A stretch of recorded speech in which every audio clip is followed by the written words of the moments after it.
Alright, okay, here we go. Hello everybody and welcome to our Project Terra Gamedev stream. I'm Felix aka Luxen. I will do the game development, and with me in the voice chat today are Henne aka Geflügel, Ratcheten aka Stefan, and Tiflora aka Flora.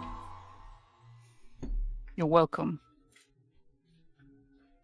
Like, we got a full house. We also got our music bot, which I will unpause now.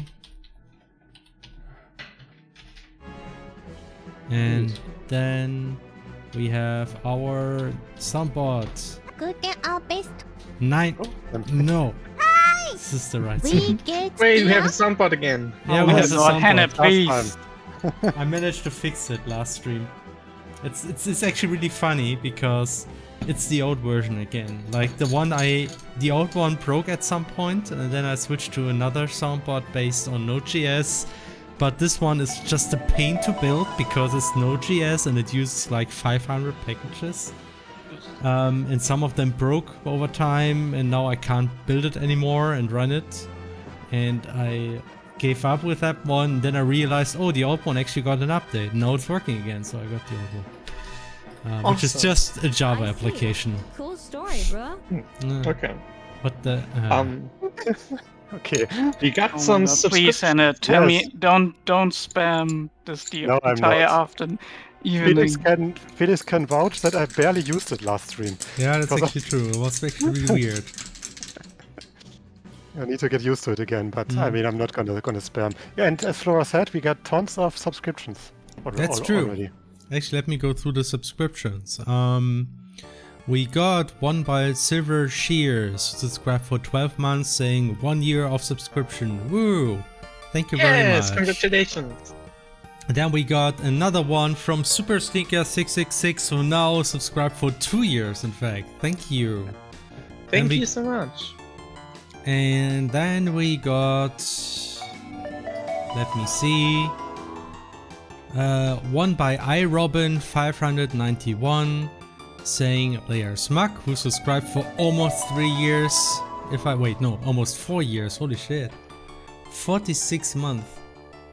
Wait, are we doing this for?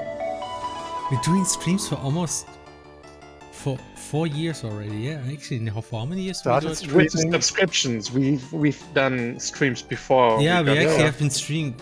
I've been streaming 7 for years, over 7 Felix. years now. 7 Damn, years. this We is started insane. in 2015, Actually, shortly never. after No, we actually started during crowdfunding. For some reason in my head, I thought we have been streaming for a couple of years now. What? Okay, I don't know. And Felix, we still haven't cracked 1,000 subscribers. Or maybe we have. I don't think so. But Yeah, I don't know. no, I don't- actually, we do. We have 7,717 followers. Nice. But still not 10,000. Then we got another subscription by Persona Non Grata N, subscribing for 13 months with Prime. My favorite Persona spin-off. And then we got one by EL2022, who subscribed for 40 months and leaving a layer cheese. And then we got Black Eagle, who subscribed for 28 months. Hi everyone, I'm glad to catch a stream once more. Yay, welcome. Felix, it's Bill Fork 34. Okay, Bill Fork 34. Yes, 34. And another subscription by Airfall46, and who subscribed with Twitch Prime, by the way, which is really nice Thank you. because it doesn't cost a dime. It also doesn't cost a cent. Nor a zero. Also, you missed 2 subscriptions. Did I? Which one? Which one? In the did very I beginning, miss? did you get them? Robin? Maybe? Oh yeah, by Flora, one of our most how do you say? Dedicated followers, Flora, who subscribed for 46 months already, saying, "Hi, I'm new here. What is this about?" Okay, who wants to explain, Flora, what the stream is about? Yeah, please tell me. I don't know. So we got also another one by Jack Crosscode Morant who subscribed for 6 months. Thank you. So what is this stream about? We are working on a game here, and the game is currently titled Project Terra. And today in particular we want to work on a new enemy, which is actually almost completed. I think for the most part it's just one attack that's missing. That's one I want to implement today. And then we will probably work on some boss features, because that's there's still like a list of things I need to complete there. And before Felix spoils the design of the boss. Yeah, probably. It probably will happen. Oh! I'm not streaming yet. Okay. Because just as you said it, I opened the freaking file with the boss on it. Okay, let me close this one now, so I don't make it. God damn it. Okay, let's try to keep that one a secret. I don't need to see a boss to actually implement the boss feature. But yeah, before we start, maybe I can show some new stuff. I'm not sure. I actually have a fun map here to show stuff on.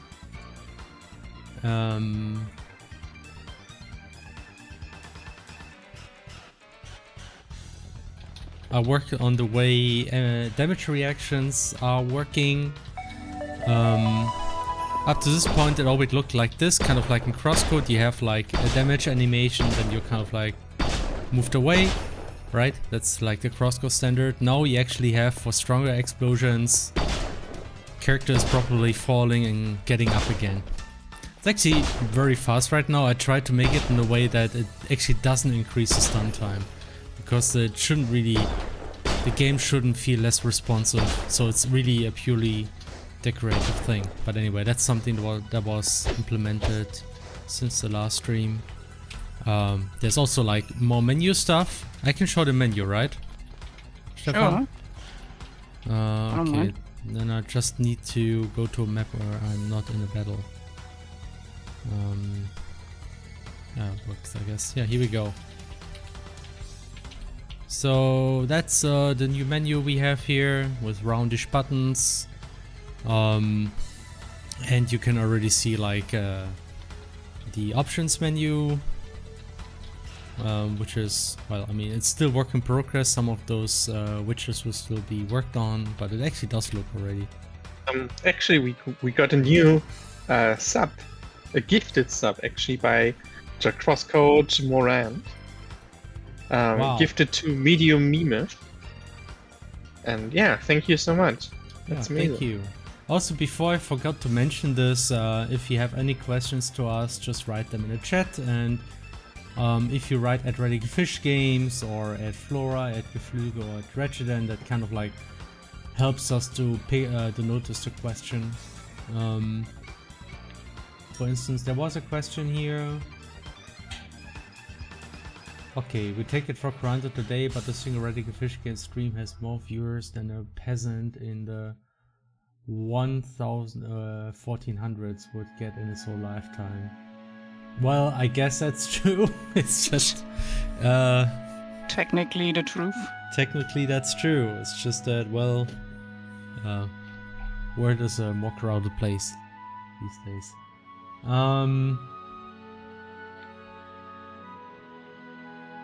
Okay.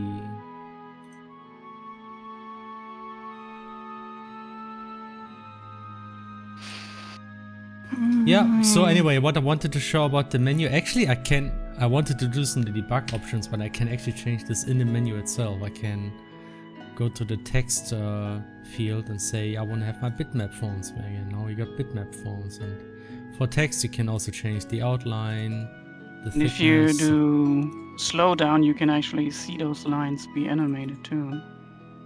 What? Oh, you mean like which outlines? What lines are? The background lines.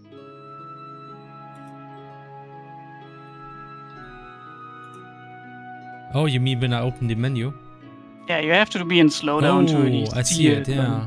It's like a little bit of an effect to it. I'm still not happy with it.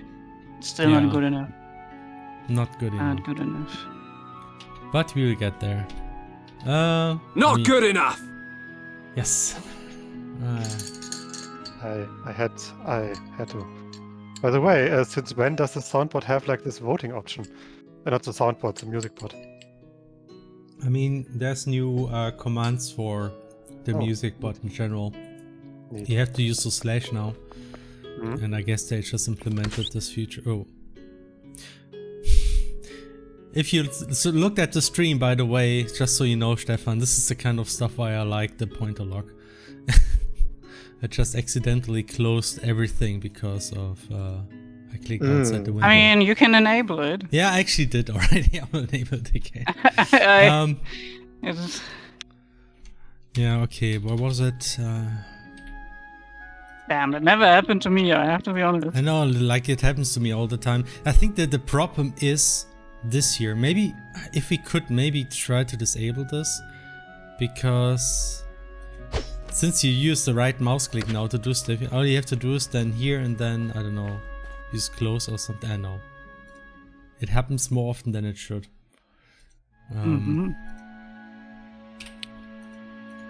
Okay, let me see. Don't tell him, chat. What? What?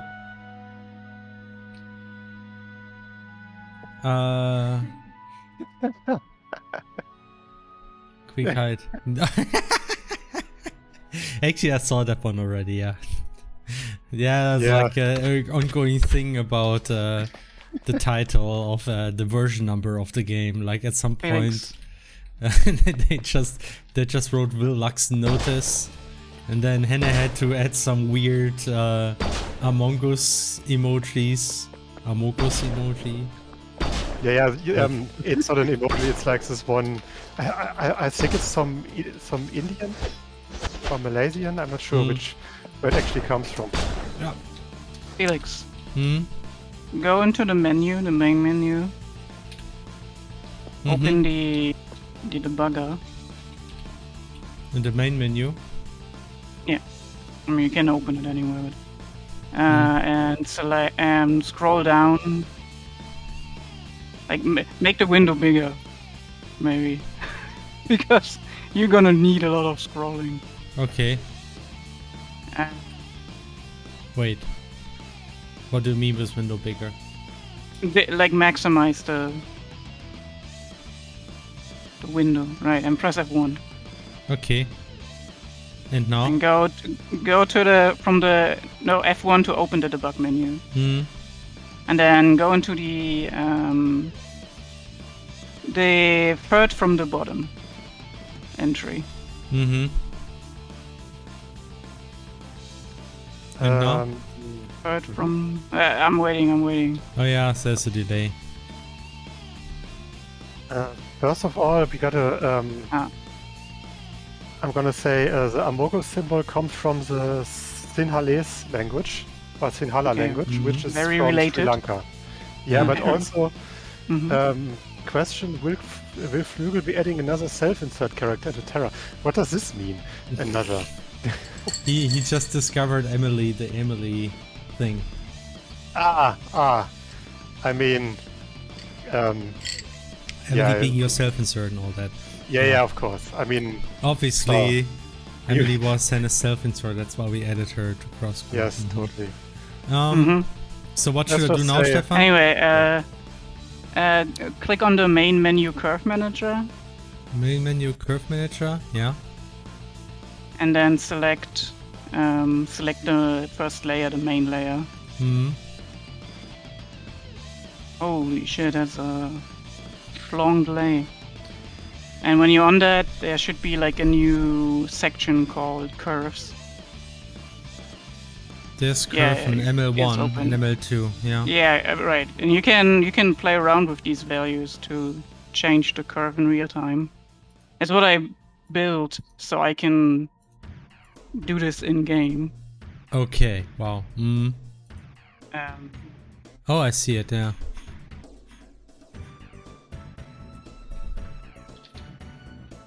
Oh yeah.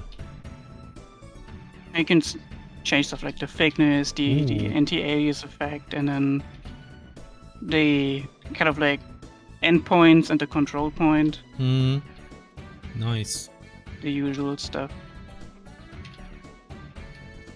I'm actually also using Desmos with some custom functions to figure out which positions these endpoints need to be in order to perfectly map the square function I place the buttons in.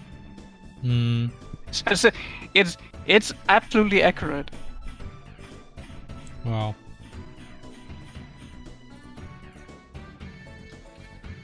So much curves. Okay. Is there something else I can show? There is probably stuff, I just forgot about it. I mean, I probably don't want to spoil the boss, but I can show like the test boss I've implemented. So Yeah, the flying crate monster. So box boss. Here we go. That's something I worked on recently. This is an enemy, but actually has 3 parts I can shoot at, right? And you can actually see that one of these parts is sometimes protected. And I currently scripted in a way that you cannot shoot at it when it's protected. But yeah, and it gets less damage when it's protected, so that's one of the things.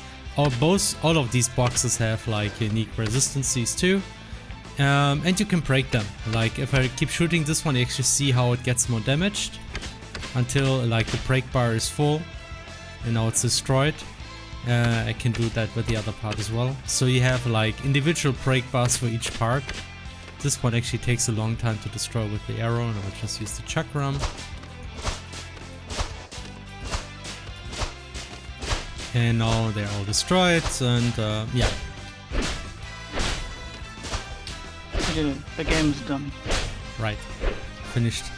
Boss battle. Yes. Yeah. That's the kind of stuff we need for bigger boss enemies, so had to do this. But yeah, it's actually much better implemented compared to Crosscode. In Crosscode we hacked a lot to actually, like, if any of you ever beat this boss for the PlayStation Quest in Crosscode, the one fish gear with the 2 legs that you both have to break. That was actually a bit tricky to do because like 2 parts that you can both break individually, the system wasn't really designed for that, and now we can do these kind of things more easily because I think it's nice to have the option. Yeah, I think Jared also did finish the 3rd hammer attack. Oh yeah. Actually, that's something I wanted to have a look at today as well. Probably just trying to fix the sweeps because they're still not correct. Like they're way too high, as you can see here. Yeah, yeah.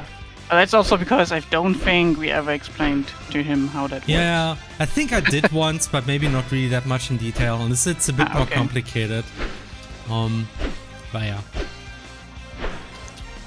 Very detailed hammer animation. Also, it can tweak the timing maybe to make this work. Yeah, also maybe extend the hammer a little bit, right? Yeah, I can do that too. In the first swing we said, like, the idea is that the hammer handle. Yeah, the range of the hammer actually should be larger compared to the sword. Yeah. And currently it's the same, but should be somewhat larger. What about a caterpillar enemy, but when it charges itself, it turns into a morph, do an aerial tank? Could be interesting. Well, it could be interesting. Sure, it could be. But I hate caterpillars attacks and, you know, these kind of snake-like things that... Yeah, well, I mean, they're... Depending on how it moves, it would work, but yeah.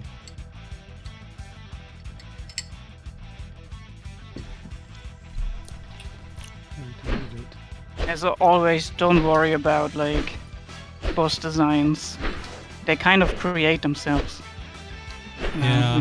When you have a theme and start like thinking about what they could do, they just make themselves. Not the actual work. They're actually a lot of work to do, but the ideas for it, like, they come usually when we have like team meetings, and then we're like, hey, what would be the craziest idea, right? I remember Freeze wanted an ape, and I wanted a whale.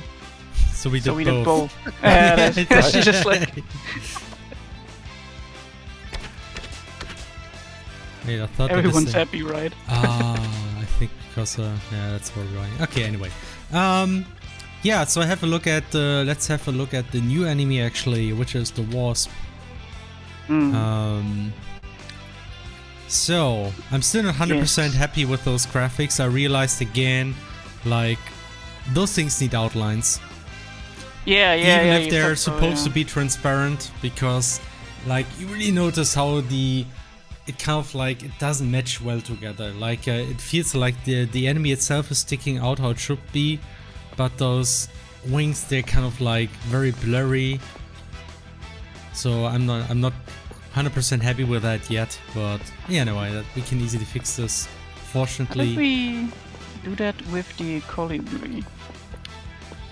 Do you remember? maybe. I think I remember. But the thing I think is, yeah. it just flaps it.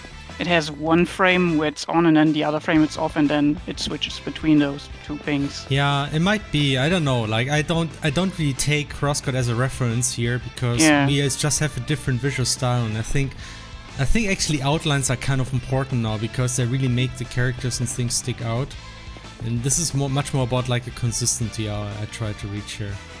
And for whatever reason, having like this doesn't feel consistent with the wings like this. At the very least, when the wings are still, like when they are at the bottom, so they already have a shoot attack. Like when they just lie on the ground like this, you want them to have outlines. I don't know. Makes sense. Yeah. Actually, the new damage post system works pretty nicely with the Wasps now that I implemented it, because if you look at it in detail, you can actually see I added a couple more poses, so we kind of like have a proper transition to them lying on the ground here.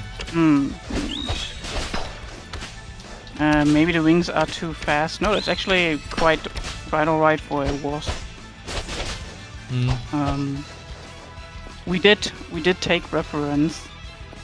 That's why, like, Thomas worked a lot on making these wings. Like, there's actually a blur frame, a unique blur frame that we used this time around. Can you show this in detail here? You can actually, when you look closely, they actually are blurry in between.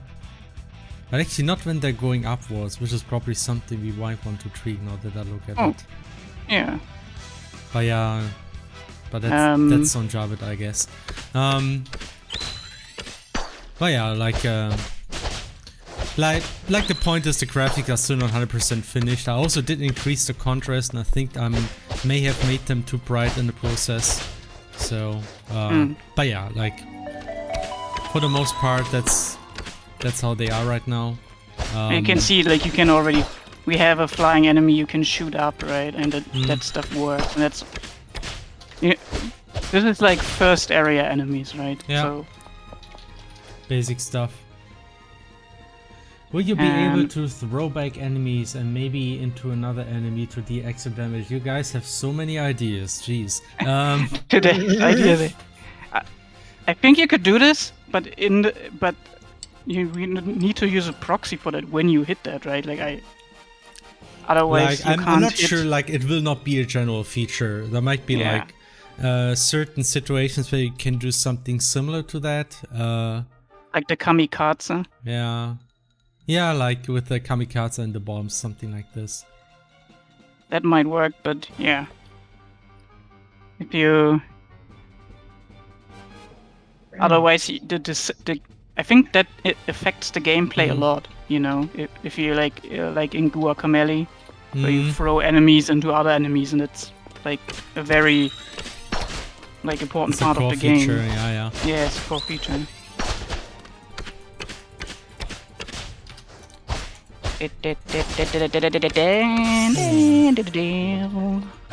Kero War subscribed to us on tier 3 even. Damn. Thank you. Ooh, oh shit. Says, hello. Crosscode is my favorite game of all time. Finally catch the stream. Hey, it's nice to have you around. Very nice, thank you. Yeah, Thank you. Is it just me, or but crossbow seems to have less impact than balls? Maybe it needs more visual and sound effects. Yeah, we We heard need this sounds one. in general. Yeah, like sounds effects is something that's still missing in many ways, especially on impact. I was thinking like the current hit effect we are having is nice, but maybe you should combine it with something additional so it does have more impact. I'm still thinking that. I think it's still a little bit too weak. Yeah, but yeah. I mean, sounds yeah, it like- also depends on what you really want, right? We noticed from the feedback was the shooting is pretty slow and that's probably a bit boring, so we upped the speed now. yeah. And obviously that means that each individual, like, you shouldn't imagine that's a shot that Felix does. It's a small ball, right? Yeah, and yeah. they didn't have that much impact in crosscode. Yeah, they were a little bit There will faster be on more- code, but this one is kind of like in between the charge shots and the small balls. I mean, the impact is comparable to small balls. There will be a charge shot option for the crossbow, so there's at least something we still plan to do. So that probably will make the weapon more interesting. Yeah, definitely. You have to imagine that every weapon will become more interesting just by virtue of there's input stuff, right? Felix wants to show it. Do like a delayed combo, for instance, right? Yeah. Actually, the crossbow will be very similar to the balls in that you will do a stronger shot if you aim for a longer time and then you relieve. So it will be exactly like in crossbow, pretty much. The only difference is that there will also be an option to, if you time the shot with the charging right, then it will be will make even more damage. Yeah, something like that. Yes. Obviously all tied to a nice skill tree. Right? So you have like that progression where it's like, all right, you use the weapon and you kind of like accumulate proficiency. You get a skill point. You use it to grow your character. The usual. People say the crossbow would feel better if it was slower, but had more impact. The thing is, if we do this, then you will only have slow ranged weapons. The crossbow is the only ranged weapon we have that is actually applicable for fast hits. All the other ranged weapons will have to be slow. I know that crossbows in real life are way slower, but that's not a real crossbow, it's a special crossbow. So you can easily argue that it's faster. And the thing is, I mean, I think the normal crossbow shots are a bit in between the small balls in crosscode, who also didn't have much impact because they were fast fire things, and the big balls in crosscode, which of course were like a bit slower but also had more impact. But I mean, we will also have charge shots here, so I think it works. Yeah. Also, yeah, ranged is not as impactful as melee. Yeah. And it's supplementary, right? So it's not like in crosscode where ranged was like the thing, right? Throwing balls was the core gameplay. Core gameplay element. At least in terms of dealing damage, range will take a more secondary role. Like, it will be necessary to use it in most fights, I think. But it's just I don't know, like if you really want to deal most of the damage, there's just a trade-off that melee is better because you also put yourself into more risk since you have to go to the enemy, you will have to be close, you know, these kind of things. More risk Range has options. like the advantage that you can just damage the enemy from far away, so there's always a trade-off. Can't wait for people to find. Obviously, we're going to have like modifiers that like improve ranged, right? And I think since we have four different ranged weapons, you have a lot of gameplay there. Because Felix showed this a couple times already, but you can throw the chakram out, switch to a different element, and therefore switch to a different ranged weapon and use that. Right? I can already see people making use of that. It's obviously a skill feature, right? You need to be very fast about it, and you also need to know when to time it.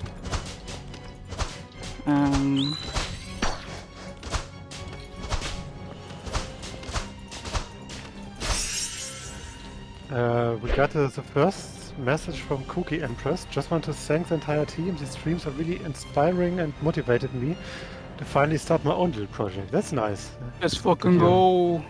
Nice. Oh, by the way, X-Dragon is here. X-Dragon 95. That's one of our big speedrunners, right? Or am I? It or am was I like the first big speedrunner. Yes. Make a scythe weapon, but it's really bad because you have to swing past them to pull it in. I mean, we built the system in a way that it's possible to extend to more weapons. But obviously our focus is on the 4 melee and 4 range weapons. I think that's already enough. Yeah.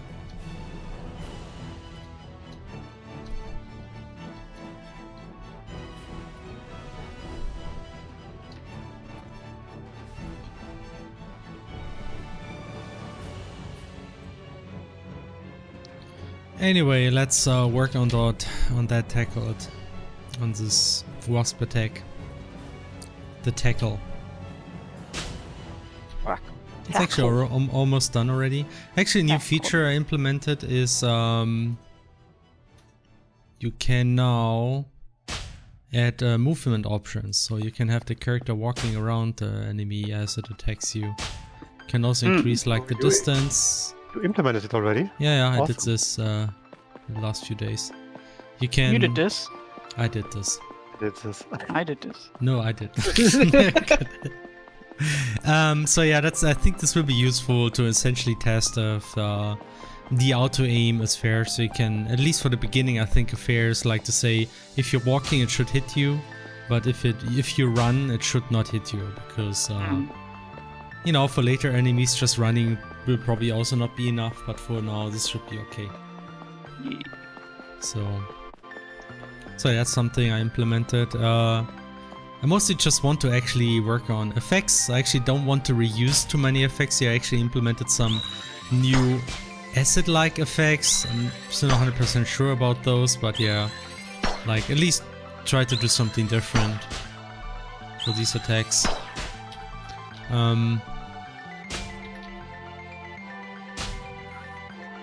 So let's try to make a... Yeah, acid spread. Will the tackle attack have a charge up? Yeah, you already talked about that, right? Yeah, sure, it does. It already has a charge up, actually. It just... well, it's just... Yeah, okay. Yeah. It's not fast enough. Actually, it's the first thing I will do now. I'll just probably... We have those phases and we should use them. At least I want to make sure to use them. You can actually say, okay, the phase is 1.5. And then I just refer this phase time. Now I can control like the amount of weight here.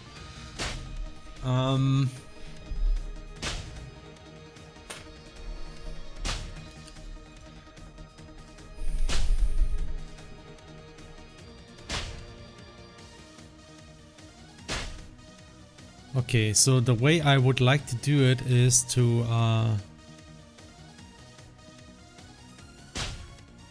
kind of like make this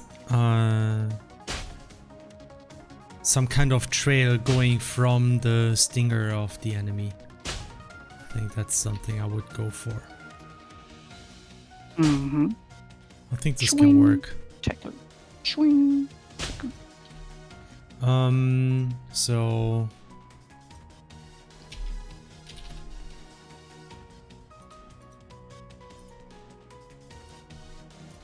first comes the normal red eye effect again. So people say it like we use the sound a bit too much, so we should add more variations there. But for now, Yeah, that's that. Maybe you can even. We could even. I mean, first of all, it's a very good signal sound. Yeah. Personally, I already got used to it, and it also helps to know that when something is attacking that you can't see on the screen. Mm, It's something that in crosscode was really, really difficult. For instance, these seahorses that oh yeah. shot the bubble things, right? That's true. In my ears, I never noticed them. They have a sound effect when they do that, like they make their animal sound. But I never, like, it just went under in the mix. And That's right. and I got. That's why I always like try to take these out first. Oh, I tend to do this because it's not because they're difficult. It's just I don't want to deal with bubbles that just appear. Fucking bubbles. Fucking wobbles. Bubbles.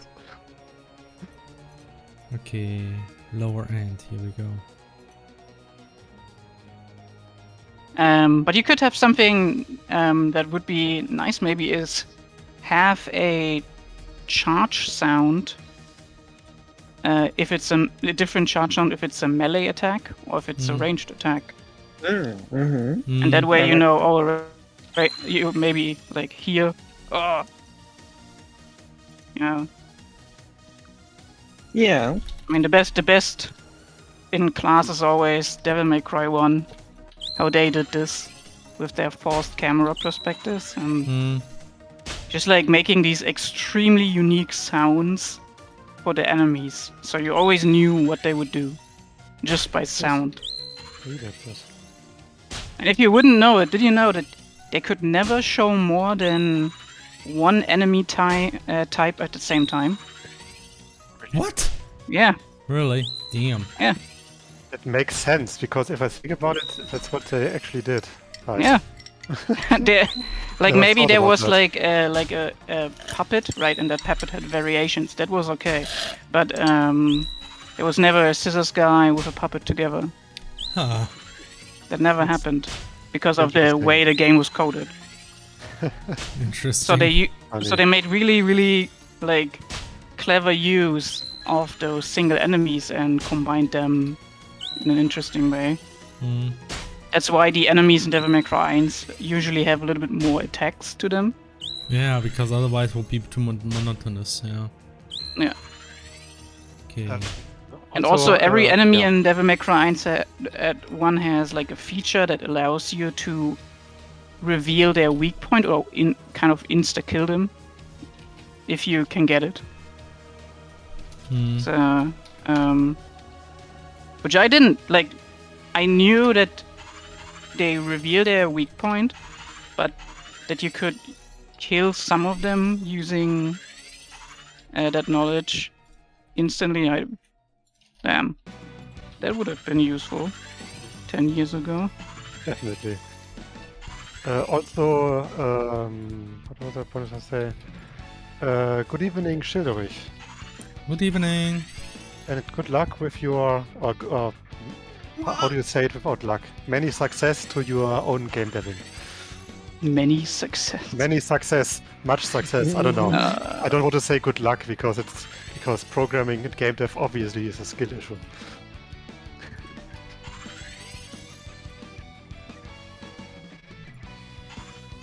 Is that so? Maybe. I pressed out. Marketing is the luck issue, not game dev. I think you can market a bad game Yeah. enough for people to buy it. No way. It never happened. Case in point, all these sports games.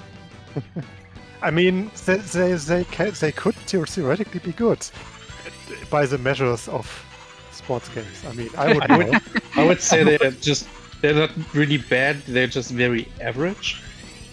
They're just very sports ball games. The problem is also that they are absolutely just made to like drain money from your bank account. Oh yeah. Wasn't there yeah. this one basketball game that had literal advertisement in the loading screens? Well, like you had to watch advertisement before you could play the game. Wow. Like, what? I paid $60 for a game? Obviously, that's an EA thing, right? Yeah, you get the mobile experience on your PC or on your console.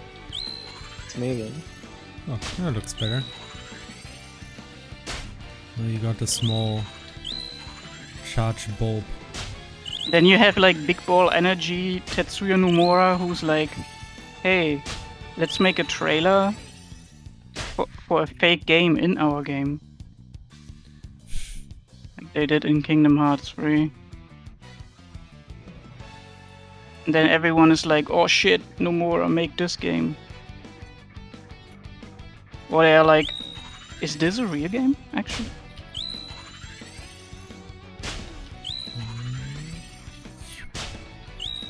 Okay, so now we got the charge here. Why did you remove complete edition of Crosscode in Steam? Did we?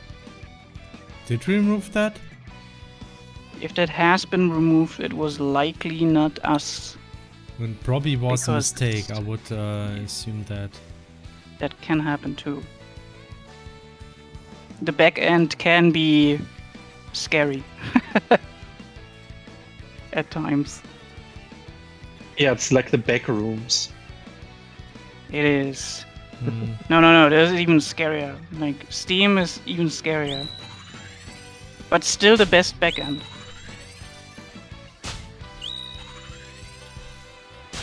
Now I want a parody of that YouTube movie called The Back End.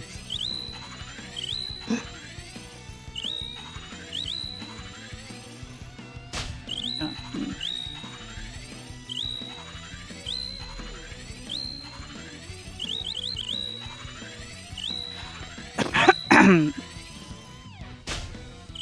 Reminds me of One More Time game, was basically the same game released year after year. Might have been sports game. And this reviewer was just like, since the devs blatantly copy pasted, I'm gonna copy my review from last year. But he still played the game for 2 hours apparently. Because only then you can make a review, right? Or can you do that earlier nowadays?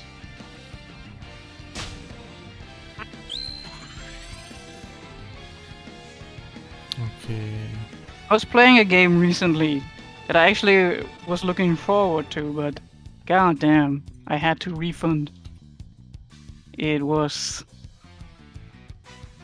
not well optimized. I don't even know how good the PlayStation version of that is, but yo, Amen. PC version minimum requirements a 1060 RTX? Like what? What is your game? Why do I need a NASA PC to run it? Yeah. Why does Crosscode has so many publishers? Okay, so our main publisher is Deck13. Those are the guys that we originally were like, yeah guys, let's do publishing, and they did Steam, and they did also do the consoles. And then they also contacted publishers in China, Korea, and Japan. And those publishers then also translated the game with their teams. So yeah, for us, because translating is tough. If you don't know the language, especially.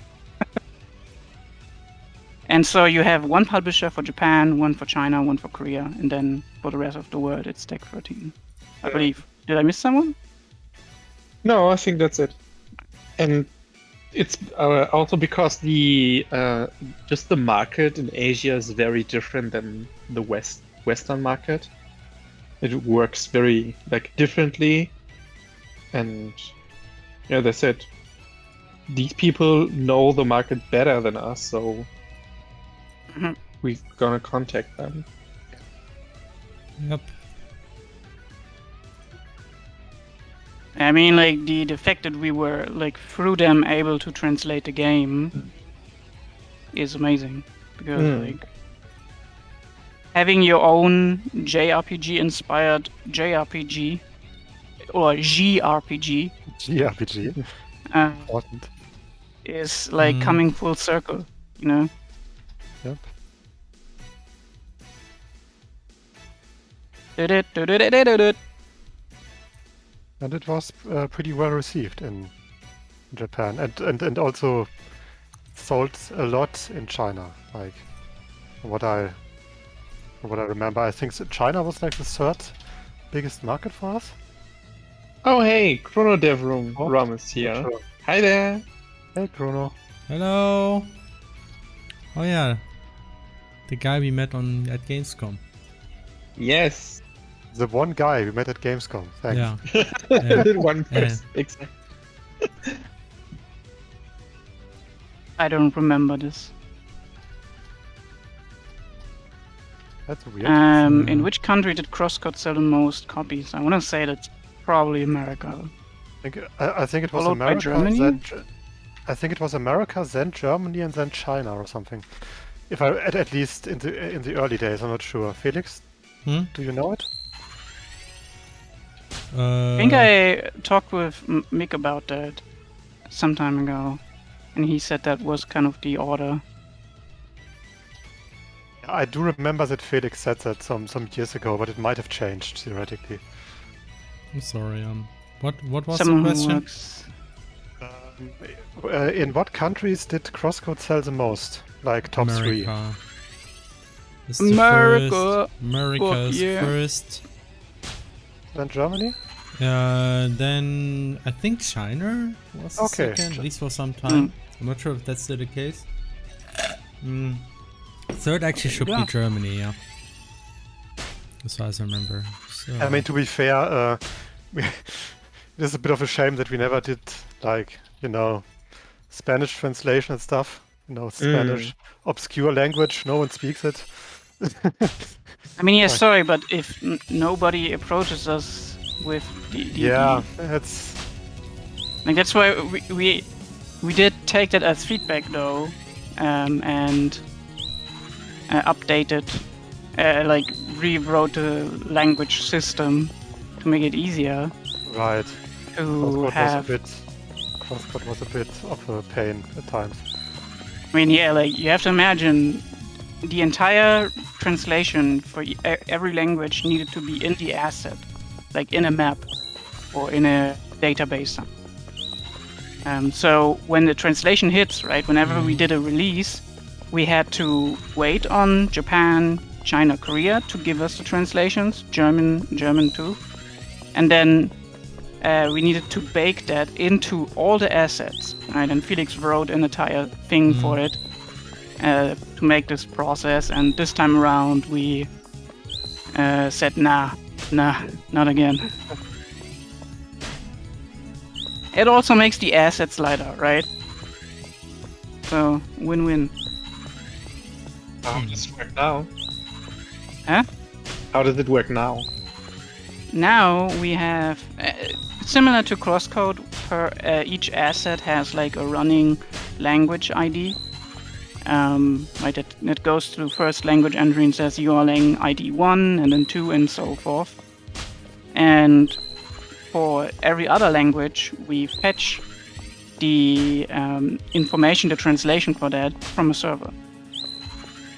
Right, we say, all right, you want German? All right, let's get the German translation for that language ID for that specific asset, and through a unified interface in the game, every kind of piece of code that wants to display text is now a class instead of just a string. In Crosscode, we did everything in bare strings, which already is a little bit. Don't do this at home, and now that's why we can even say you can change the language in game and it immediately changes the language. Maybe we need to like do some extra work for that, but theoretically that should now work, because every language entry is only ever fetched when it really is needed, right? When I render the text or cache the text, then I say, get me for the current language the text that I need to render. So when you change the language, all I need to do is tell the font system, update every text block, which Felix showed earlier today, right, where he changed from bitmap font to system font and vice versa. it's the same thing. I just need to call it one method, update everything, and then it should work. If it doesn't work, then we need to update it. Fix some bugs. Awesome. Chrono Devron says, got the exact same trouble with our game localization. Luckily, we have one partner company managing all languages but Japanese, which is done by another. Nice. Um, Also, it's tough finding translation companies that will take on the task of translating like 250,000 words. Because this game is in Crosscode was an RPG, so and we memed wherever we could. yes. Right. Maybe not always the easiest to translate to. Oh, Felix, you added a walk movement. That's nice. Yeah, like you can say walk and run in the enemy editor to test if the dodging. I didn't works. even notice you were in the editor. I thought Yeah. you were running around. No, it's the editor. Nice. That's actually nice. And then Yeah, I think I need will to you add will you add another dash movement as well? you mean like for the player? Yeah, I was planning to do that too at some point. Whoa, whoa, whoa, whoa. I think Charging stinger. Flip. Okay, let's see. Ooh. Impact. What do Did we- you have to alter certain parts of the game for different countries? I mean, the text is different for different countries, yeah. Our German translator, we can say that because we know what kind of like dialects he used. He like did an amazing job trying to like come up with dialects for different characters, right? Because they wouldn't work in German, right? Like the way we wrote Emily doesn't translate more easily translates into another language because it just uses French words. But for instance, the color tulips, right? Which has that southern accent. That doesn't translate that well to German, and I think he used a Lower Saxony, like a Saxonian dialect. Deutsch? Plattdeutsch, basically. Yeah. Mhm. If Mm. hello, Yui. Hello. Also, a Hi. shoelace subscribe. Just one though. Just one. I mean, we need a second Always. one, Just one. otherwise Where's we... the other one? God damn it. Who was in charge of dialogues, by the way? Did you split among yourself the writing, like UI, skill tree descriptions? Yeah, that was like Felix, Henning, and myself. Yeah, mostly. we split it among us. God damn it.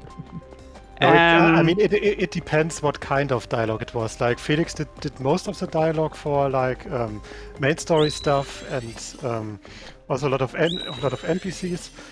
But NPCs was like split between us, and I of course did the quest dialogue that I did, and Stefan also did the quest dialogue of his quests. And I think the okay, that's not dialogue, but the always popular fuck, how is it called again? The input, the large info texts and stuff, the encyclopedia texts. I think I did most of that, but maybe not all. I'm not sure. Stefan also did a lot of that. I mean, yeah, if Yeah. it depends. You did the summary, yeah, but Summaries, yeah. And I usually did the summaries like as one of the last things we ever did. Well, not that late. We also had to make sure that it got translated early enough. So, which, you know, the summaries that obviously everyone always read very carefully. Which is why we got like typos found in that like years later. Also item names and skill tree. I think that was mainly Henning and myself. True. Felix leaves that to us. Yep. Heck yeah. I mean, we usually thought of a lot of nice puns and stuff. Yeah. There was an interesting thing. No, I thought more about censoring, not the text, because of the Chinese market. What is the content? Our game is very PG friendly, so I don't. I'm not aware of any Chinese changes to the context, to the content. Yeah, I don't. But I mean, I couldn't tell you that's- because we don't understand Chinese and we weren't really much behind what the changes in detail were, what they did. Because I mean, there's not really much of a way for us to check the Chinese translation authentically. Someone who speaks Chinese and English might know. Yeah. You know. But we never got any complaints regarding that, so we assume No that skeletons, for example. Yeah, I mean, CrossCode doesn't have skeletons. You know? It has skeletons of animals, know but not about of humans. No I skeletons? didn't know about that. Really? What? Okay, the thing is, you have to be aware. I think the way CrossCode is sold in China isn't exactly in line with. I think they kind of dodge like. They kind of dodge like the regulations of the government, as far as I understood. So. Yes, they don't. Right, you once told me that they don't sell it over some not official. I mean, that's nonsense. But like, didn't you get approached for a more official version at some point? I think at some point I mentioned, yeah, maybe we can also release CrossCode like really officially on Chinese. Like, okay, so it's not officially. Okay. Yeah, you're an expert on Chinese markets and how everything works. Obviously, that's the reason why we have a publisher in the first place. Yeah, that's why I have that sort of stuff. And that's why we can definitely say, like, for markets that you don't understand perfectly as a developer or publisher or whatever, get a publisher who's familiar with the market. Like, seriously, it helps you so much.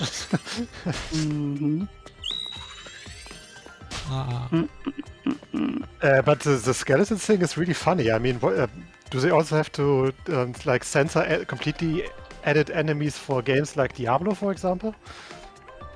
Maybe Diablo just... Because there are so many RPGs and other games that have like skeletons as like undead enemies and stuff like Maybe that. that's just one of those. I heard it in a YouTube video, and now I'm. I mean, let me dangerous just Google it real half quick. knowledge. Chinese censorship skeletons. You know, it's like, yeah, search for that. That's not how you search on Google. God damn it. I got That's it how good. you just confirm your suspicion. No. China doesn't censor skeletons. The truth about the game censorship in the Middle Kingdom. See, I searched it the wrong way and instantly got a good result. I mean, that was my first instinct to search. I mean, I could have always searched differently. Okay. When it comes to video games, I mean, go on. I'm just gonna read this article and then. Yeah, you go. You read. Have you seen the Terraria censorship? Censorship? Censorship? What does it mean? I know the word Censorship. Yeah, but what does that word mean? Censor is like the thing you use at the church, right? Censorship. No. They miswrote. It's Miswrote. censorship with O. Zensieren. Censor. Oh my god! Alright. Like, no. Changing things so it's in line with social norms and stuff like that. I thought it was like a mod or something, you know? Have you seen, like, that mod? And I like, what is that word? How do I not know this word?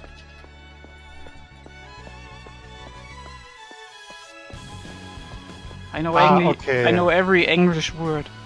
Okay, I think I got it. Skeletons are not banned by Chinese law. It's just that there is a law that is that could potentially cause problems, and that's what was it? Content that where is it? God damn it! I just found it. Basically, someone picked it up and was like, so basically, it means no skeletons, lol. Oh, it's like promoting superstition or something. Oh. Okay, yeah, there's like a censorship law that could theoretically be interpreted that way, and a lot of companies, especially foreign companies, basically censor themselves beforehand to avoid trouble.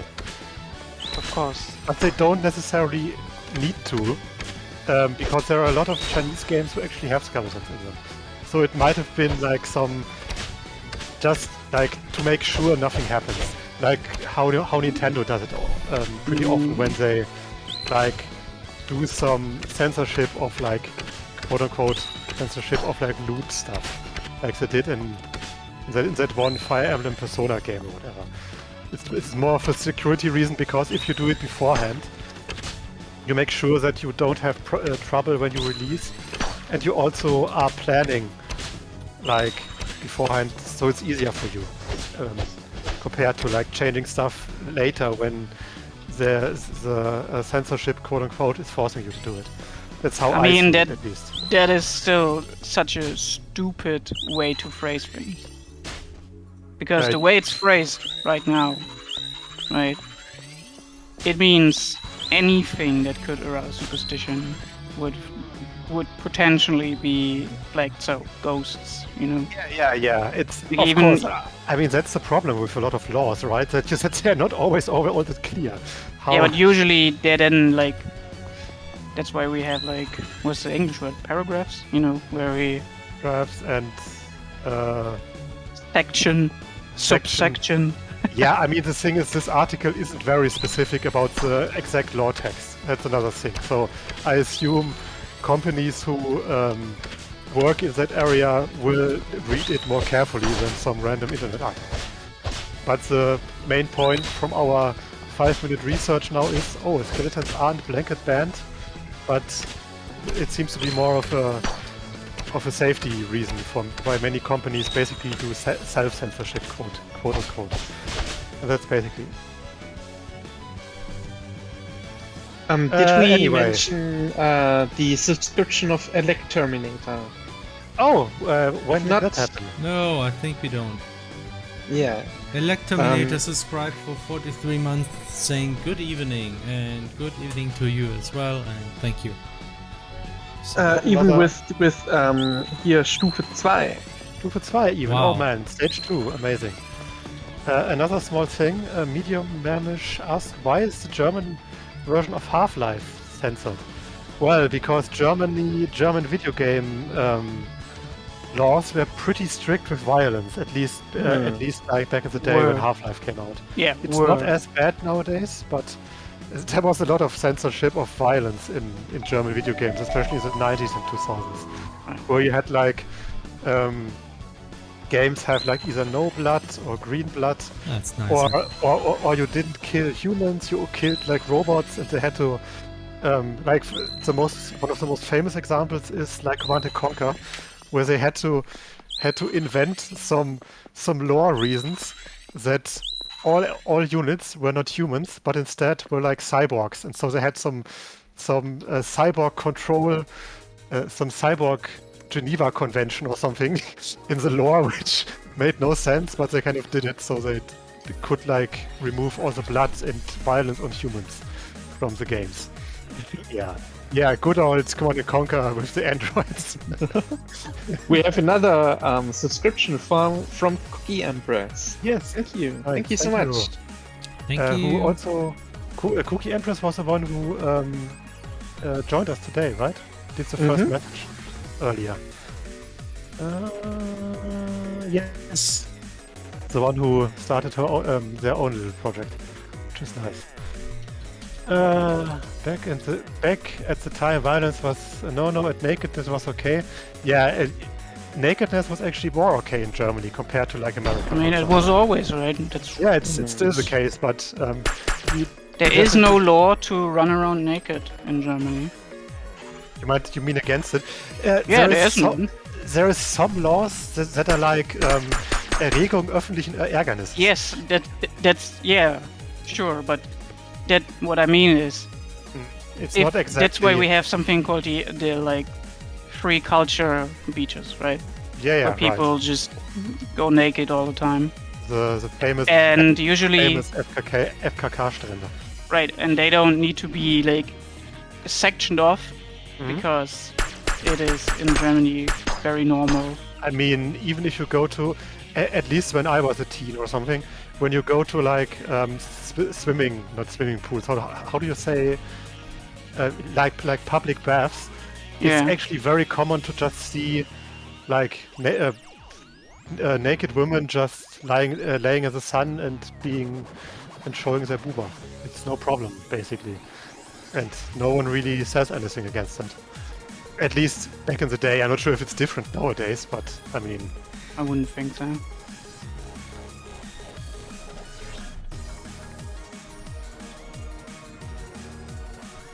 The Germans are very okay with booba. That's the thing. Okay. Don't worry, we have other insecurities. We have other insecurity. Yeah. Definitely, yeah. Maybe a stupid question, but in old stream, Laxon mentioned that wait time longer than 0.3 seconds is basically bad. He said No, that. I said that. I said that. or maybe I Stefan said this that. too. He said that in that case you should shoot the dev. Well, I'm Is there a pretty sure I specific didn't say reason didn't for say this? that. At least not literally. Unless I mean, I'm- I do remember that Felix often said that to be in crosscode in relation Yeah. to like cutscenes and stuff like that. There is a reason for this. Yeah, if you have stuff. Yeah, go ahead. I mean, for me, this time was essentially like from experience. Like when I was tweaking menus, personally, I thought anything over 0.3 seconds is at a point where it starts becoming annoying to me, because I feel like it doesn't feel responsive. It feels like the game makes you wait unnecessarily. So that's why I'm. It's kind of like a rule of thumb, and it's not. I mean, it's not a general rule. It's just like how I prefer to design things, obviously. But yeah, so 100% you should do that. Okay, Yeah. not more than Definitely. 0.3. It's not good. If it's about menus, in menus, don't do this to me. All right. Don't fade out to. I mean, if you have to fade out to black, you have to. You I did guess. say exactly that back in the Featherball stream with Diki. Well, okay, I guess. I mean, you are right. You know, This is something of a personal take, right? I think just we both like more responsive menus. yeah. But it seems that people are probably more okay with it. Mm. Like, personally, I'm just super susceptible to it. If a menu is not fast and I have to enter it a lot, it's not good. It's not a good game design for me. Mm. Chrono Devram says feels similar to the Doherty threshold theory, and I have no idea what that is. Where is it? Doherty threshold theory. Okay, what's that Dorothy. threshold? Dorothy. Ah. Doherty? Doherty? Doherty? Wait time of 0.31 equals bad game. Oh no. Yeah, exactly. Yeah, Where that's does a that rule. name come from? I didn't write the rules, it's just how it is. It's just how it is, man. You just, you know. Oh, you said it in the Featherball stream with Deke, okay. Yeah, apparently That's I a did bit- that. That's some time ago. Good time. You have to imagine that when, like, again, this is for menus, right? Yeah. Obviously, if you have like charge time for an enemy or something like that, or Mm. waiting time in an event scene, Charge You time can- for an enemy. There, the rule I would say is like if it's below a second, don't even bother. Yeah. if you, it's such a difference, right? Like when it's an Yeah. enemy attack, you want more like a grace period. Sure, yeah. In a menu, you just want the player should be able to like go in there, and like we are scarred from like old PlayStation RPGs, right? That were just hardware bound to the slow menus, but we have hardware now that is better, and a lot of JRPGs, they don't really do any fancy 3D stuff in their menus, right? It's not like they need to load a new scene or anything. Right? And if they do, like, I would even say, all right, I can understand why it needs to load. But some menus are just on purpose. They do a fade to black, or they do a the cardinal sin of menus, which is to play a different theme. Oh yeah, yeah, that thing, yeah. Xenoblade 3 or what was it? Yeah, Okay. Xenoblade 3 does exactly that. And you know, I can tolerate the combat system, no problem, right? But the menu theme will be my eternal enemy. And I will use every chance to hate on it. Nice music Also- change. Yeah, Yeah. it reminds me of the. Yeah, it's really nice, really fitting. That reminds me of this one community meme. Like, I can excuse racism, but I draw the line at animal cruelty. I can excuse bad, confusing combat system, but I draw the line at menu music changing or something. That is just... Why would you? And if you do, why would you add not an option for me to disable that? You sick bastard. Torturing me.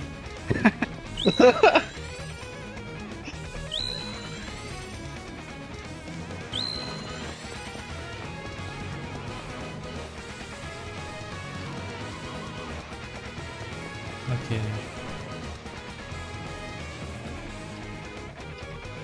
Menu music is okay enough. No. The menu music is not okay enough. It's not okay after opening it 1,000 times. At least for me, as I said, like, I just want to listen to the background music, you know? And I want to get to the good part of the music without having to not use the menu. Because it even starts in the map menu, right? So even if you just want to teleport around, music changes, and then maybe you accidentally press the map menu and you press the wrong map menu because the game has 2 map menus. And then you close it again and you're not fast enough, so the background music starts playing, and then you go to the other map menu music start playing again. You're too slow.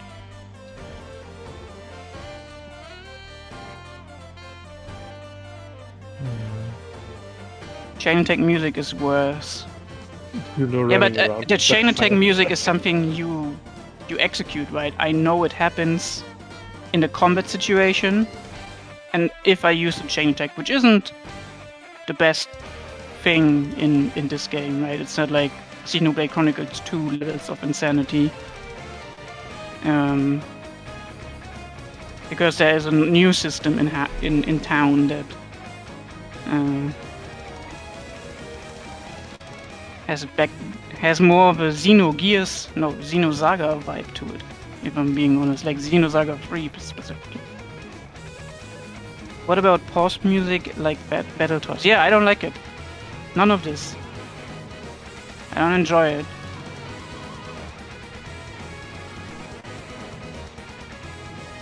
I mean, they are broken if you play on easy, but not on the... Unless, of course, if you use the... I don't want to spoil a specific class, then yes. Let's say normal player, right? Why not go for interlink?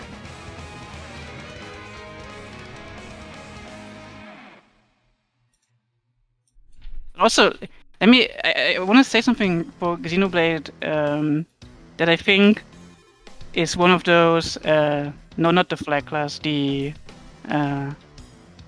Frost Fists class.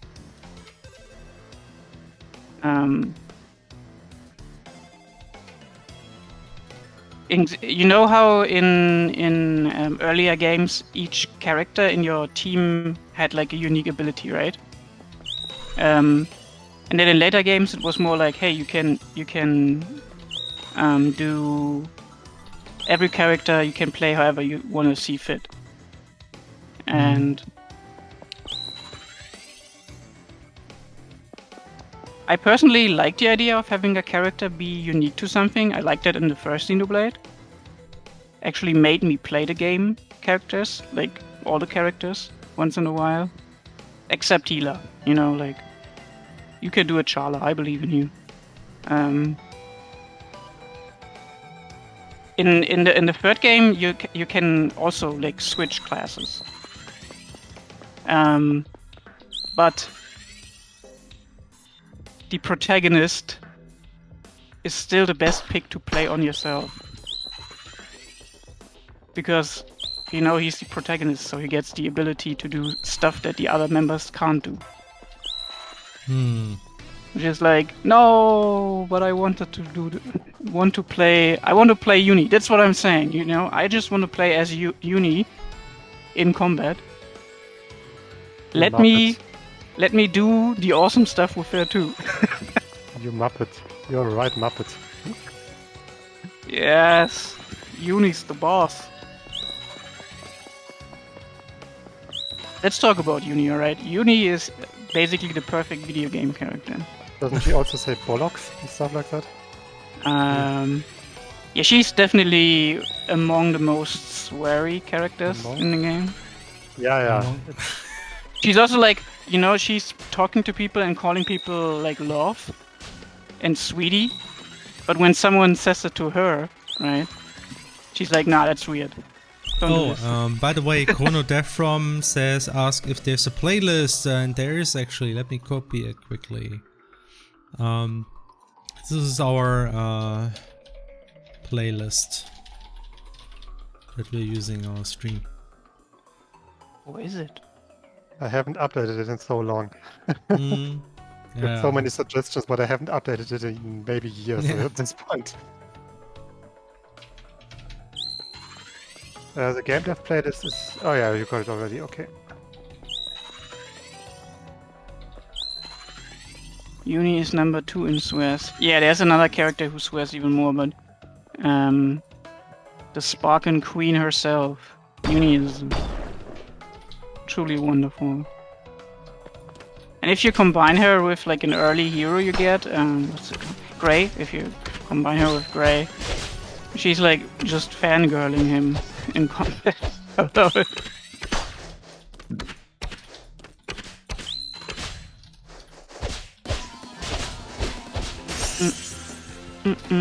Oh, that's a Belzebor classic.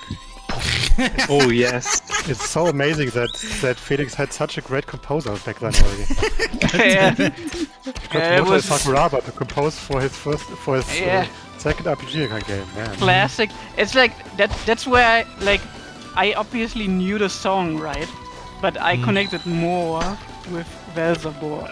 That happened to me same. with so many Maker game songs. Like It also happened to me with the Full Metal Alchemist theme. Oh wow, yeah. Jesus. The classic. Yeah. Classic Felserbor song. I mean, Also the Toon Link one, you know. Oh, from yeah. Das Postamt. God, that's pretty awesome. right. That was from Witwit.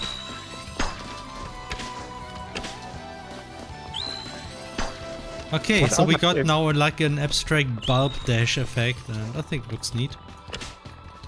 I just think it's neat. You look neat. Yeah. Go Kento, use Flamesare. I mean, my favorite name was of course always Schlagsahne. Multi-Schlagsahne. Multi-Schlagsahne. Oh my god. Ah, nice. Oh. Felix. For the Felix English David people, thinks- that's Yeah. a pun on whipped cream. Yeah. And a pun that was not really intentional, but I mean, at least not really. I'm not entirely sure. That's the best puns, man. I mean, They're not I do know. intentional. I do know that I did, and that I did make Felix do an item pun back then. But we had like an item, like an accessory item that was called something. That's better. Neat. There was some item that was a ring that increased evasion or something, and then we also wanted a ring that increased like accuracy. So how likely it is that you hit someone. And then I was like, Felix, call it Schlagring, and then We actually did it, nice.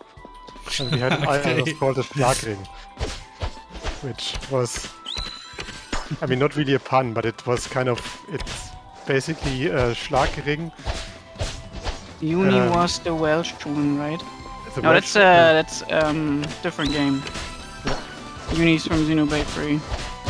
You're thinking of Nia Cookie. And yes, Emmy. Uni's the boss. She says that every time you switch to her.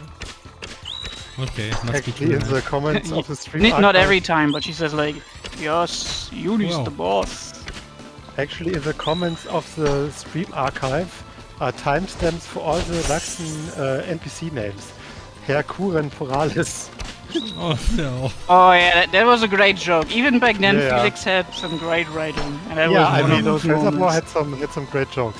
I think, I mean, okay, maybe they didn't age it, but I think even Terra's Adventure had some good jokes here and there. Also, Maybe. like there's a scene very early on in the game where, you know how in most games the protagonist has a sword, right? Yeah, and- right. In Reservoir, the main character uses a spear. And there's a cutscene for that I really liked, and it tied very well into the character of Kento, so I really liked that. You mean the story cutscene, or do you mean the NPC, the child NPC in the first? No, city? the story cutscene. I really liked Okay. that. It was like, oh, you're getting after it, you're getting the sword, and he was like, no fuckers. I mean, in hindsight, I think it felt a bit overly dramatic because of such a thing.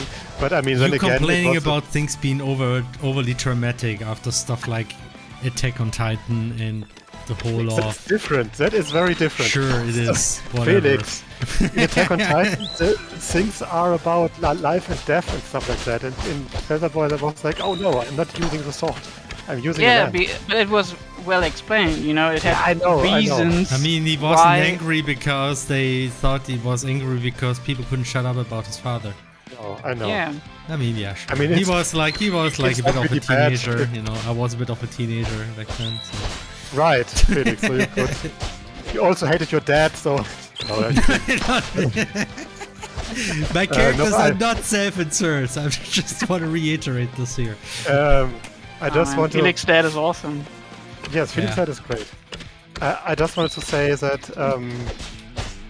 there was also this one more gag-like NPC dialogue with some kid who's like, "Oh no, spears suck," compared to swords.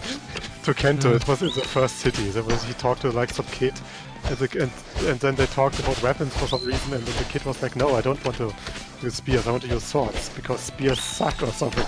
Or rather, spears are boring. You can just poke people. That's what you mean. History fact.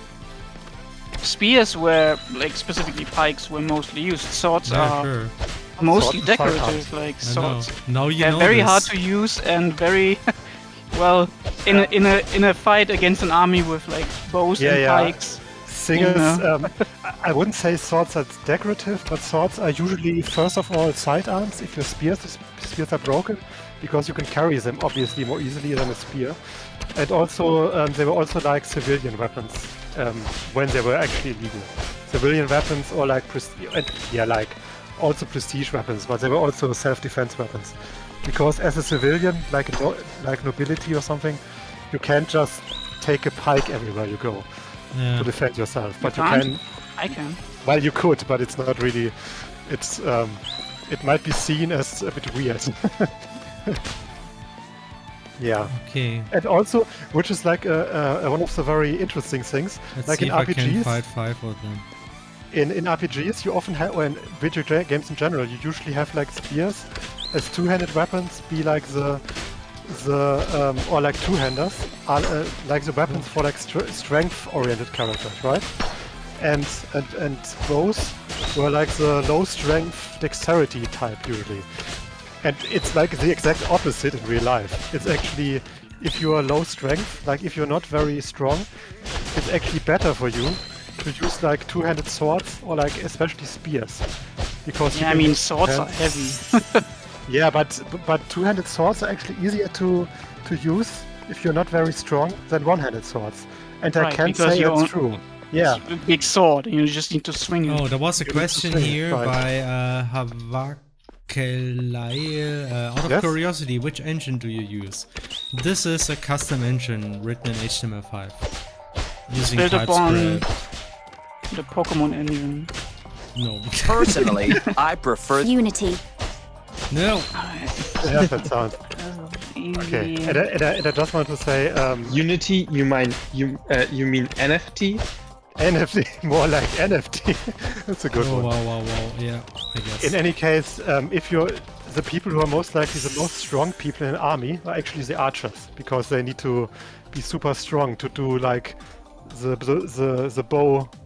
bow motion, like Especially 10,000 for a times. longbow. Yeah. Yeah. Like, I mean, if you're in the military as an archer, you will basically always use a bow with like high drawing power. So you need to be super Yeah. strong. So this engine is not really the same as Crosscode. It's a new engine, but we pretty much rewrote the engine we had for Crosscode again in TypeScript and also improved a lot of things. The rendering obviously is different because we're now using 3D graphics. Oh, I think Lots they're of fun to fight things. actually. Lots of things are also optimized where we now know the pitfalls of JavaScript more precisely. And we designed around that and also designed things in such a way that they are easier to port, hopefully. I mean, that was one of the biggest reasons to go to TypeScript.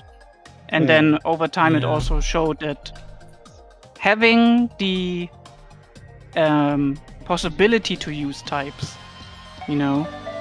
can be a big boon. As I famously used to say in German, which was a little bit like, Typen sind gar nicht so schlecht. That's how I said Yeah. in German, like, types are not so bad as I thought after all, which literally So you translates also to, do- man, I think guys aren't all that bad either. Yeah, I just wanted to say. Nice. Don't some bows have like 30-pound draws? Yeah, like, what the fuck? Arms, do you need to do this? I think they're You even. need to be strong. I think they're even higher drawing strength. I think the. Wait, you said like 30 plus pounds? You mean What's really pounds? heavy war bows have 160 to 180 pounds. What pounds? Pounds. Pound. What is a pound? Wait. That's a good Is that a measurement of weight? pound. Give me a second. Pound is Pfund. Isn't that half a kilo? Yeah, I know. I'm just joking. So, you because, mean like, yeah. It could also be Do you like, mean kilogram? yeah, The well, only system that is true. pounds at least is at least easy to convert to kilograms, That is and true. thus also gets used a lot in Germany Still. as well, like for cooking and stuff. Okay, Still, but let's what I talk actually about want to our see- Lord and Savior, the metric system. By the way, we got a new subscription Yes, Nice. by a bit of Baileys for Who's that? 28 Oh. months. Hello Nice He there. shirt. says, nice shirt. Can you all show us your Oh. nice shirt? Oh yeah, I got this actually as a present from my girlfriend, who likes Bath a lot too. So it's in a classic, I guess. So, I guess you can read this. Who likes math now too? Oh no. Good job, Parisa. Okay. Oh, yeah, that's a EMP shirt. A shirt that you can also order on EMP. Yeah. It's not a big secret. Where did I get this? Whoa. Okay. Right. A fun fact: Pfund was translated to clubs in Pokemon Sword and Shield German version, as well as Pack was redone to Pixar. Really, but it was so great that it was literally called Pfund for no good reason back in the day. Because they That's- opened the translation books and then, realized that, oh, we have been translating this very nonsensically all the time. Pyro Corvid translated. Subscribed for the sixth month. The more I see of this combat system, the more hype I get for this. Nice. My favorite combo is like the 1-2 wait, then attack currently, and then switching over to the hammer and do the immediate finisher. That one is just... Can't wait for this to have multiple levels, you know, the charge, hammer charge. Oh, I remember, I wanted to add something for Javid. The stupid thing where you can just do the 1-2 wait combo, even if you go back to rest. No, I actually fixed this already. Oh, you did. And I added a I didn't just make this for the delayed attack, but I added a cancel combo option because it's the same for like if you wait for that long, you don't expect to follow up with a finisher or any other. You just expect the combo to start from the beginning again. So I just called it cancel combo, and all I did is just clear the combo node in the player component, and that worked. Wonderful. Yeah, it's exactly what I even better than I envisioned.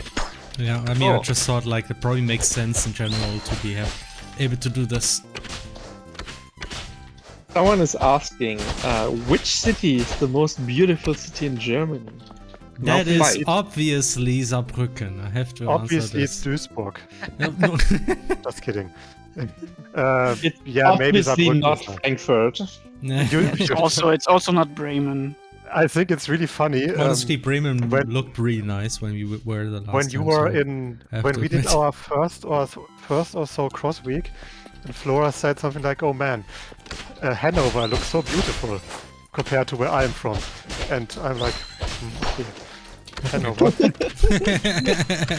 And I said that to I think to my brother back then, and he was like, "Okay, where does this person come from?"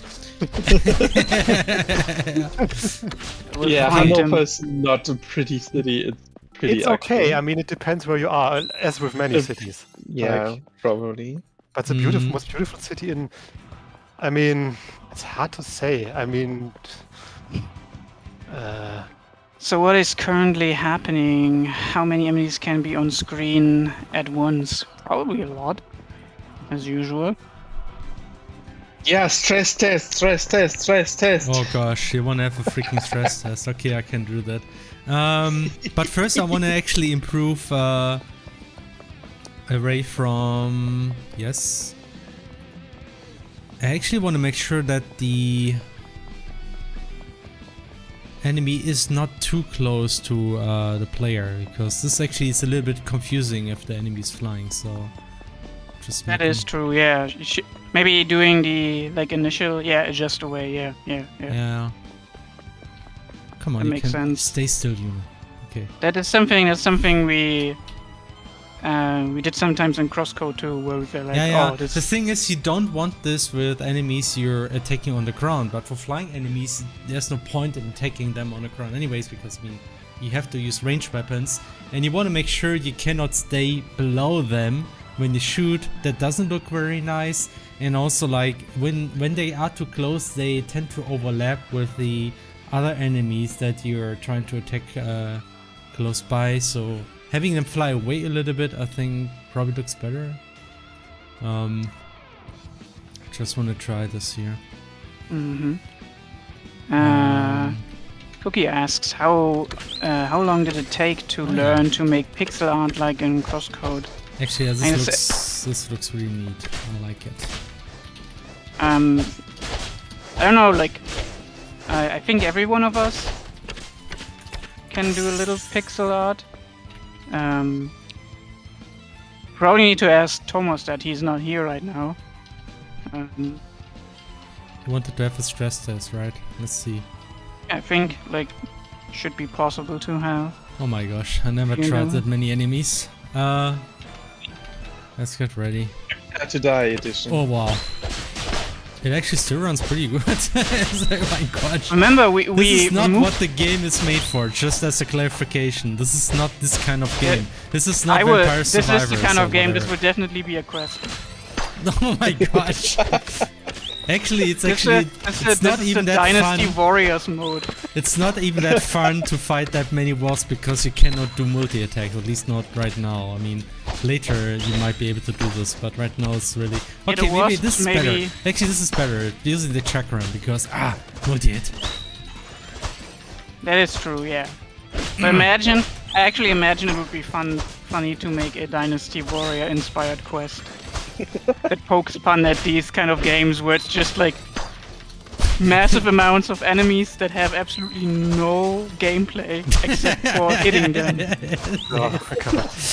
And your hitbox are I mean, triple in you size. can easily do that with system now. I mean, you can just... Yeah.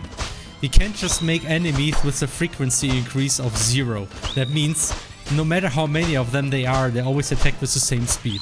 So, and then Yeah. you just turn the speed like very low and you can have like 1000 of them and it's easy. And you can like, make it so that these smaller ones maybe even don't have Okay, done. a Easy. HP bar, which saves a lot of computing Game in is the too easy. UI. Yeah, like that looked pretty good, right? I feel like. Yeah. Here we go. Warrior spin-off incoming. By the way, this is still JavaScript, right? and then I okay. play Steel Rising, and I have one enemy in front of me, and the game is running at 40 frames per second. Wow. Okay. And like the smaller enemies, that looks just like Dynasty Warriors. This is literally the game, man. And then need there's like more, huh? special enemies that have like a big Actually, HP bar, and you I need was to defeat thinking them and of take their adding castles. some kind of enemy behavior that makes the enemy move more away, so they're not always clustered to one spot like this. I was actually thinking of some options to do this. If we have the situation where you have so many enemies at once, you probably want this, because right now they are always clustered at one point, and that's not so nice. It's nice how the game pauses when you break them. All of them, like... Yeah, that's a break system. That's the same we had in Crosscode 2. I always laughed this when this happened, when you break many enemies after another. You could probably also increase the what they call time the game extends the animation when you hit an enemy. What's it called? Freeze frame? Yeah. No. That's No? What's the term? We talked about this. There's a different term for it that Sakurai also used. Not freeze frame, because that means freezing the entire screen and the entire gameplay, but just between the two actors. I thought it was freeze frame. I'm not sure if there was another. Like what you're describing is more like a slowdown. Well, I mean... No, I mean not a slow. I mean just between the actor and between the attacker and the victim, because like a freeze frame would mean the entire thing stops, right? Yeah. Which is what we do when we break and when you go low health, like Felix just did. Yeah. I like how the enemies are behaving like in the movies, where the protagonist fights like 20 enemies, but no enemy. The enemies are always just bouncing around and moving, but not attacking. And just one. This is exactly what makes things playable. In fact, I can very easily configure this. If you want to see what happens if you don't have this, I mean, okay, frequency grows 1. Oh, I got it, Felix. It's hit stuff. It's just very funny how like it's very apparent with so many enemies, and they all just move around. Here, move around, Flora, you want to fight this? You want to play this? You want to play this? Come on, go ahead. Play this? You want to play this? Here. This is realism. This is Dark Souls, you guys. It's not Just Dark Souls, saying. come on. This is Dark Souls. I think Dark Souls doesn't do this, right? In Dark Souls, enemies are not slowed down if you have multiple, right? As far as I understood. Oh, That's no, what I'm saying. there's no system for that, but they attack one after the other, I think. Is that so? Okay. Okay, yeah. Yeah, just keep good. I mean, but the Souls games are always like balanced around 1v1s, right? Yeah, And then that's right. you should explore. That's or also should, why I like, make this configurable. Like I want we may want to have enemies that still attack fast, even though there are other enemies. So you can give those a higher frequency growth. But for like mass enemies, you want to have this value very low. Dark Souls mode confirmed. There's like a New Game Plus option, you know. Okay. Just like prepare to you know what to prepare for mode. You know what to prepare for. Oh god. Okay, what was 02's like? Actually, I will make this a little bit higher because I fear Wasp shouldn't wait that long.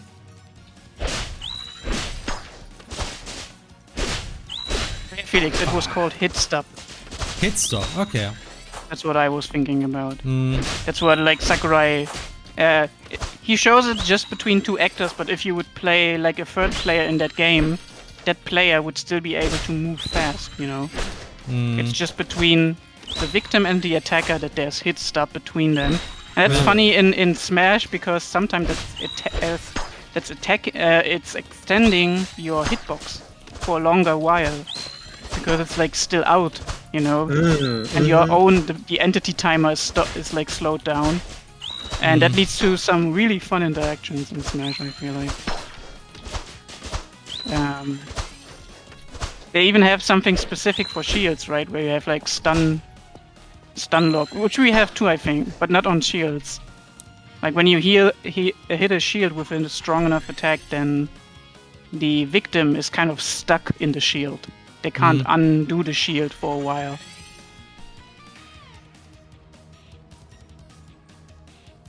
Prepare to high 2, Electric Boogaloo.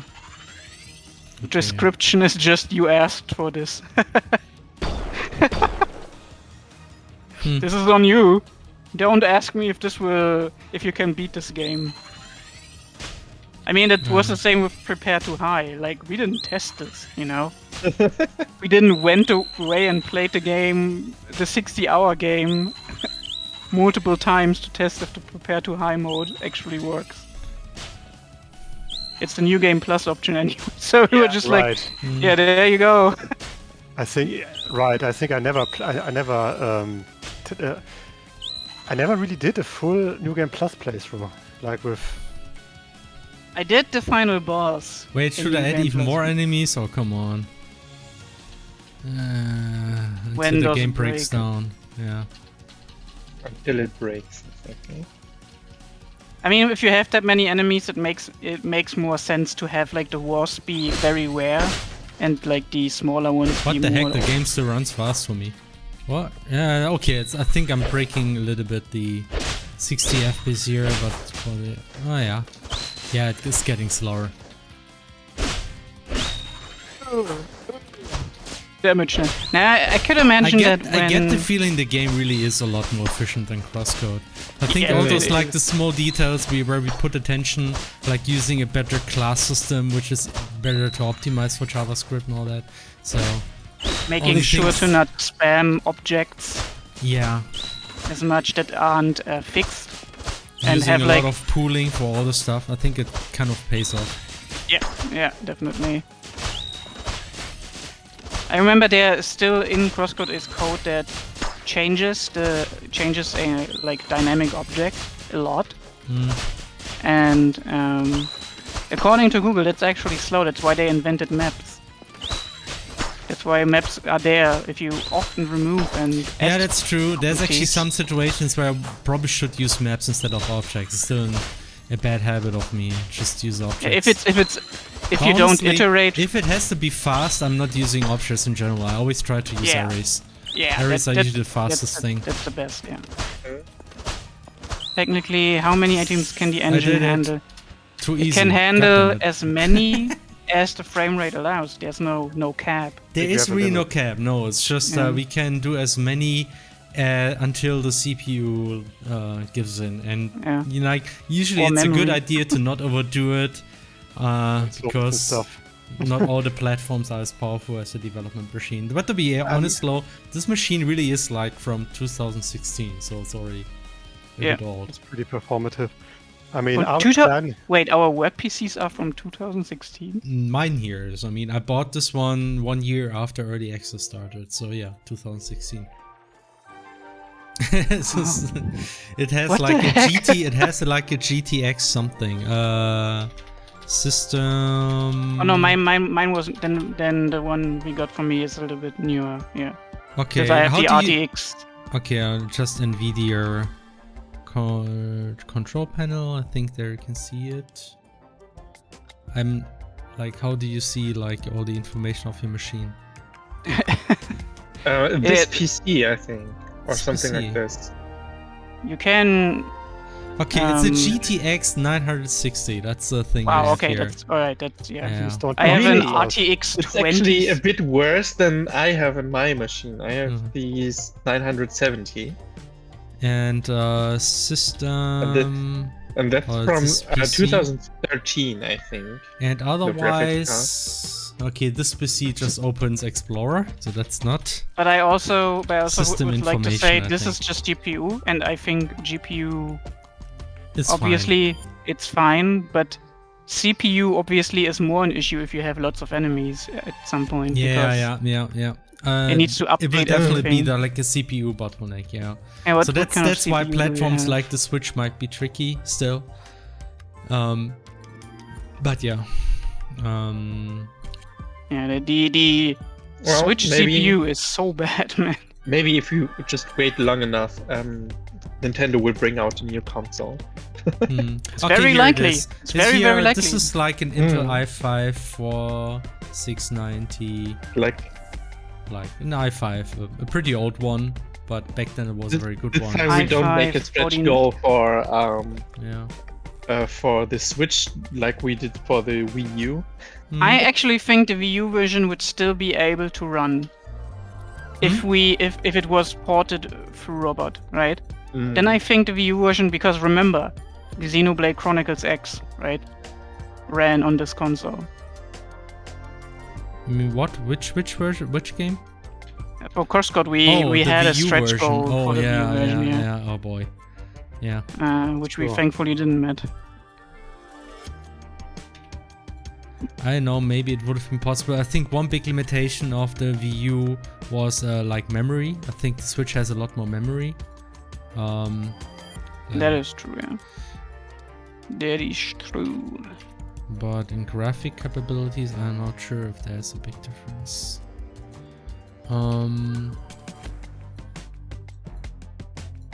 Okay. What about if the Switch is even around? Yeah, I would. I feel like they closing in on that console's life cycle, because like, damn, what they basically can't upgrade their graphics for any game anymore, because like the games have trouble running stable. Oh, you know what would probably look good now that I see that? If I reduce the saturation when you enter the menu a little Oh. bit. Because I noticed when you are in the first area, right? And you open the menu, it's very bright, the background, because it's so green, right? And if I reduce the saturation, that should actually help. Maybe, yeah. Yeah, I'm gonna try that tomorrow. Thanks, Felix. Yeah, I heard that like some developers, probably was Capcom, just asked Nintendo to add more memory, and that's why they did it. Fortunately, I guess. I think that's part of the reason why the Switch even gets like a decent amount of ports and games. Yeah. By the way, I'm gonna be right back real quick. 1 no. gigabyte. I mean, 1 gigabyte of video memory. We should be fine. Still. I mean, currently we're above 500 megabyte, I think. Yeah, but that's with the like most important stuff loaded, and then stuff gets unloaded already, right? Yeah, I'm just thinking that having 1 gigabyte as a hard limit might be a bit not Difficult. impossible, but I don't know. Also, I would... like, I mean, like, this is just your hardware close memory, right? If that is hit, you still have your physical VRAM, right? That part of where it like stores data on your hard drive. Okay. And if you have an SSD, it should be fine. What is actually playing right now? I think when the VRAM is full, it uses your normal RAM. Yes. That's true. Yeah, that's what I meant. That's what I meant. Like, it like defaults to other RAM possibilities.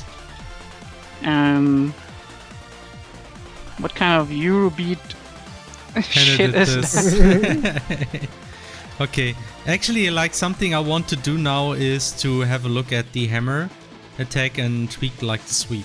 So I just want to, because I don't feel like programming today. Alright, that's fine. Let's do this instead. Remember Witcher 3 on the Switch? Yeah, that is a... I remember Digital Foundry made a video for that, and like how they... I mean, obviously, right, there's a lot of stuff removed, and like... stuff has to give in order to make that work, but it's still like impressive that they made it work. I would even say Witcher is more impressive to me than Doom, because Doom comes from a company that are well known for being very good at hardware rendering. Just double the scale.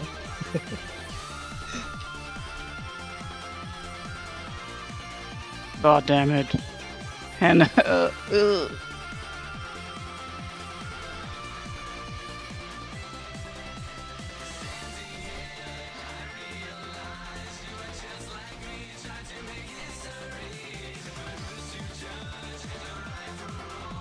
cannot believe someone would listen to this in their free time. Like, this is a travesty. The original for that is already the best version.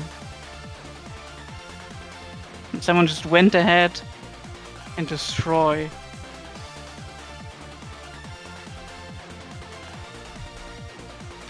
Okay.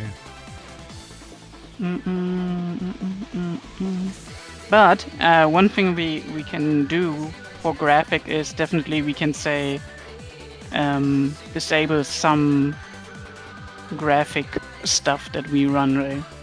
And just have less fidelity.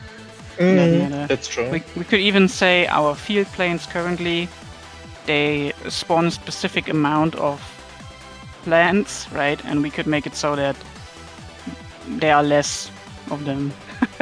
Only every second gets chosen, you know, to be put in the in the builder, for instance. Oh, god damn it.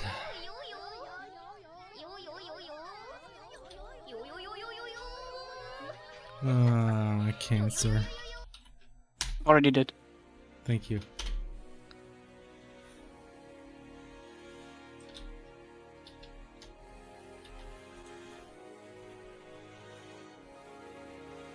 What do we have now?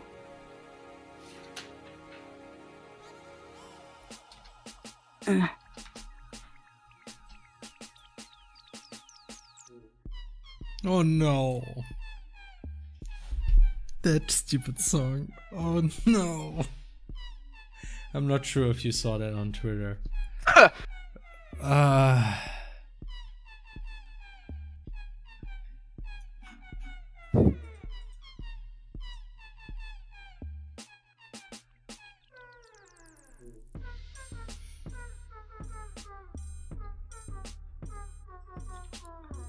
It's a very kinky song.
Answer is yes.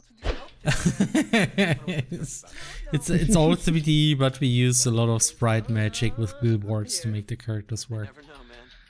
Okay, let's go to the animation again. So the geometry of the level and some props use 3D meshes, but most of the characters and the hammer and the grass too are billboards. They're just in 3-dimensional space put together to form the character.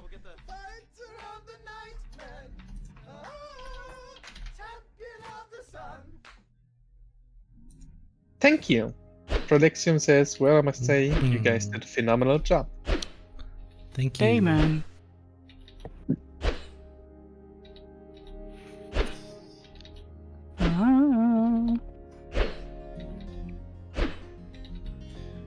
How much people of Bastions? I'm back. I'm back. Also, what the hell did you do with the music bot? No. What the hell did you do? Yeah, that's a better question. You kicked the music button and then brought it back, or what happened? No, it Wrong doesn't music matter. bot. It doesn't. Stuff happened. Okay. I mean, But I didn't know you were gone. If you were gone, I would have just skipped the entire thing. Okay. I mean, it was just like 5 tracks or something. Yeah, just 5 tracks of languages we can't understand. So don't ban us, Twitch. And Definitely. Definitely. Okay, so I guess this looks better. Okay, now the thing I need to change to is the action timing. And then we can talk with Javid and tell him that he can use that too. Yeah, I think we actually. Hmm? Did we tell him that he can extend those? I don't remember. Extend. I think I may have showed it to him once, but maybe too quickly, and I mean you can't remember everything. Yeah. So, it's fine. Good night, Cookie Empress. Thank you for stopping by. yeah. was So really let's see nice. how this looks. Okay. Boom, boom, and they're all gone. Okay.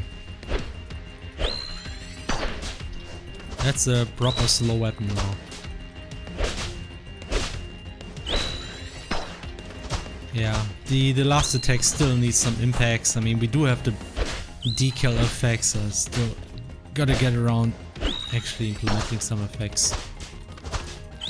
You could also have her recoil as she's bouncing off the ground. That's something that Javid could do. Yeah. Then some screen shake probably. Boom, boom, boom. Yeah, with that range that it now has, that speed feels okay. I feel like Yeah. it is slow. We can always increase the damage, obviously. Yeah, sure. We definitely will increase. I would increase it so that the average damage is about the same. Yeah, that's what I would do anyway. Okay. Yeah. All right. The sweep needs to be more. Sounds like Savano. It might be one of those tracks that are not part of any boundary that I know. I know it's not actually. It's by Saxio, I guess. I don't know. It's one of those indie Yunchi music artists.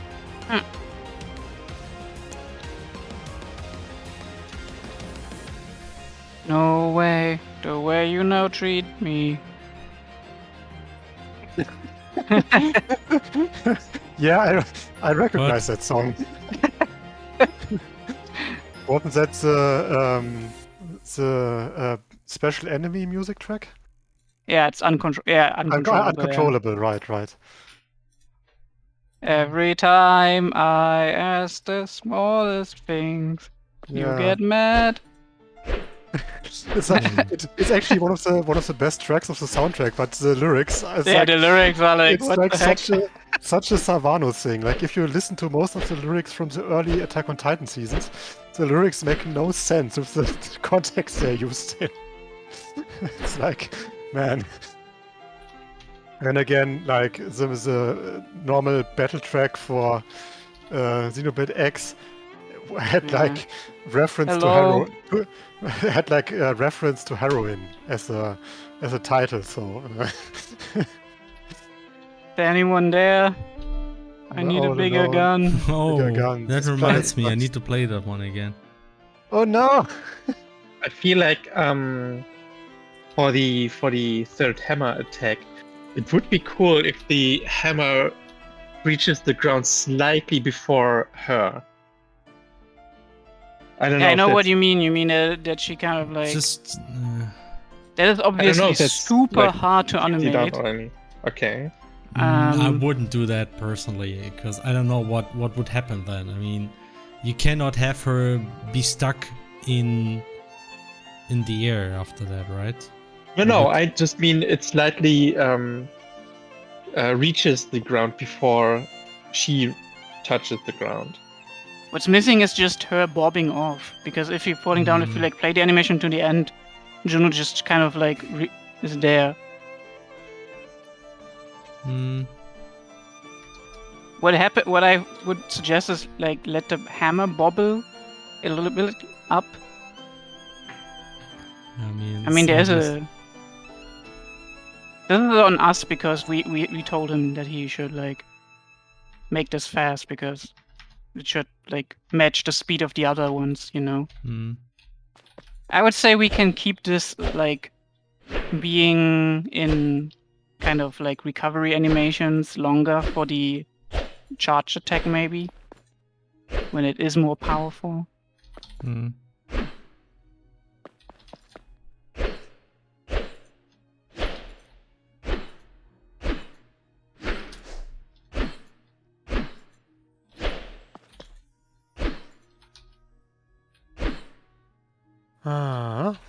Almost looks like a hammer or like a pike with a hammerhead on top of it, you know.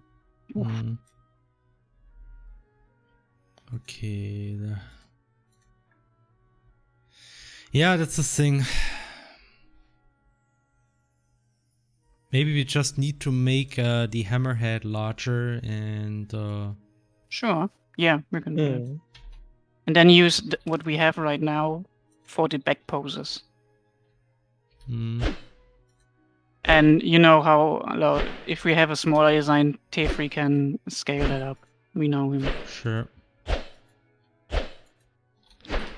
Okay, anyway. He's a fast boy.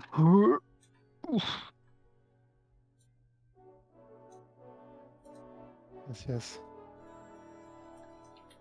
By the way, I heard that Vampire Survivor still gets lots of nice updates and stuff like that. On that note, we also got a really big update of that one Vampire Survivors like game that is very good. But I have to be very careful how I talk about it. Otherwise, people will tell me, "Oh, it's only about the VTubers," which is not. It's a good game, and I really like how they handle skill combinations and skill synergies and stuff like that, and how the weapons work and the weapon combination. It's very good. Anyway, and I'm really impressed. That I mean, the game has like how many characters? Let me just check. 10, 15. It has 19 characters now. And all of them have like their own relatively unique super attack, default weapon, and 3 like passive skills that define their gameplay style. It's really nice how they executed on implementing like characters that are more agility focused, the character that is a bit more retaliation, tank-like, several healing focus characters and stuff like that. It's really nice. It's really tons of fun to play. And the enemy attack patterns have become also pretty neat, like very Toho-like for the bosses. So, yeah, I mean the VTuber game, yes. I'm gonna... I love just- how the idea... how the idea of the reverse bullet hell slowly diverges back to a normal bullet hell. Do you mean reverse bullet hell? These survivor games are often called reverse bullet hell because you are the bullet hell. Right, You are okay. spawning everything. I mean... They yeah, slowly okay. revert back to the enemies having patterns and stuff, right? Yeah, in Vampire Survivors that's also true, right? I mean, I've seen a few enemies that... have, And like, maybe bullet- move to you faster, but they only attack you by touching you, always. Mhm. Yeah, no, but I think Vampire Survivors also had a few projectile No, enemies. doesn't have projectile enemies. It does, I think. Doesn't it? Didn't it add like those dragon heads that are static and shoot at you? I think they have those in a few stages. Pretty sure. There are Then it's some in an enemies that can update that shoot. I haven't played yet because I Okay. don't remember them. They So yeah, definitely- maybe then. pretty sure that yeah. I'm not sure when that was added because I didn't play the It game. does in a have while. them. Says someone else. Yeah. Okay. Yeah. Then I have not played indeed for a Okay. while. But but still, like, right? It diverges slowly back into like enemies shooting, enemies having attack patterns, and then Yeah, that's I mean, I'm not sure if they also have it in Vampire Survivors already, but in that other game, I'm just gonna say the name. It's HoloCure. It's very good. It's free, and even if you don't like VTubers, you might actually still have fun with it. It's very good. Anyways, that game also has like enemies that appear suddenly with like a telegraphing, like some telegraphing effect, and directly after they appear, they do like a super fast dash attack towards you basically, and then vanish again. Also telegraphed with some kind of like they did in that's in Trials of Mana in the remake, where the bosses had like those not boxes. How do you say it? You know, those rectangles that show you, oh yeah, there's the boss attack in a few seconds. That game basically also does that to show you special enemy attack patterns that get quickly executed and stuff like that. Yeah, and you have like a few bosses now that are basically bullet hell Toho bosses. Not Really? as bullet helly, but they don't need to be as bullet helly because you already have like tons of other shit on the screen, so it's really super challenging. 9% I'm melee attacking. Yeah. I mean, that's mostly true. I just remember that you basically have like, I mean, it's basically the Castlevania skeleton bone towers or whatever they were called. This is basically those enemies, and they shoot some projectiles at you. Ovech sets the bounce hammer like it has a spring. Ah, yeah, I see what you mean. Yeah, I mean, yeah, the hammer, like, I don't know if that is still true for like a hammerhead, like that small hammer. I might jump off. I get it. Yeah, it probably also depends on what you hit. I guess if it's a very, like, not easily vibrating.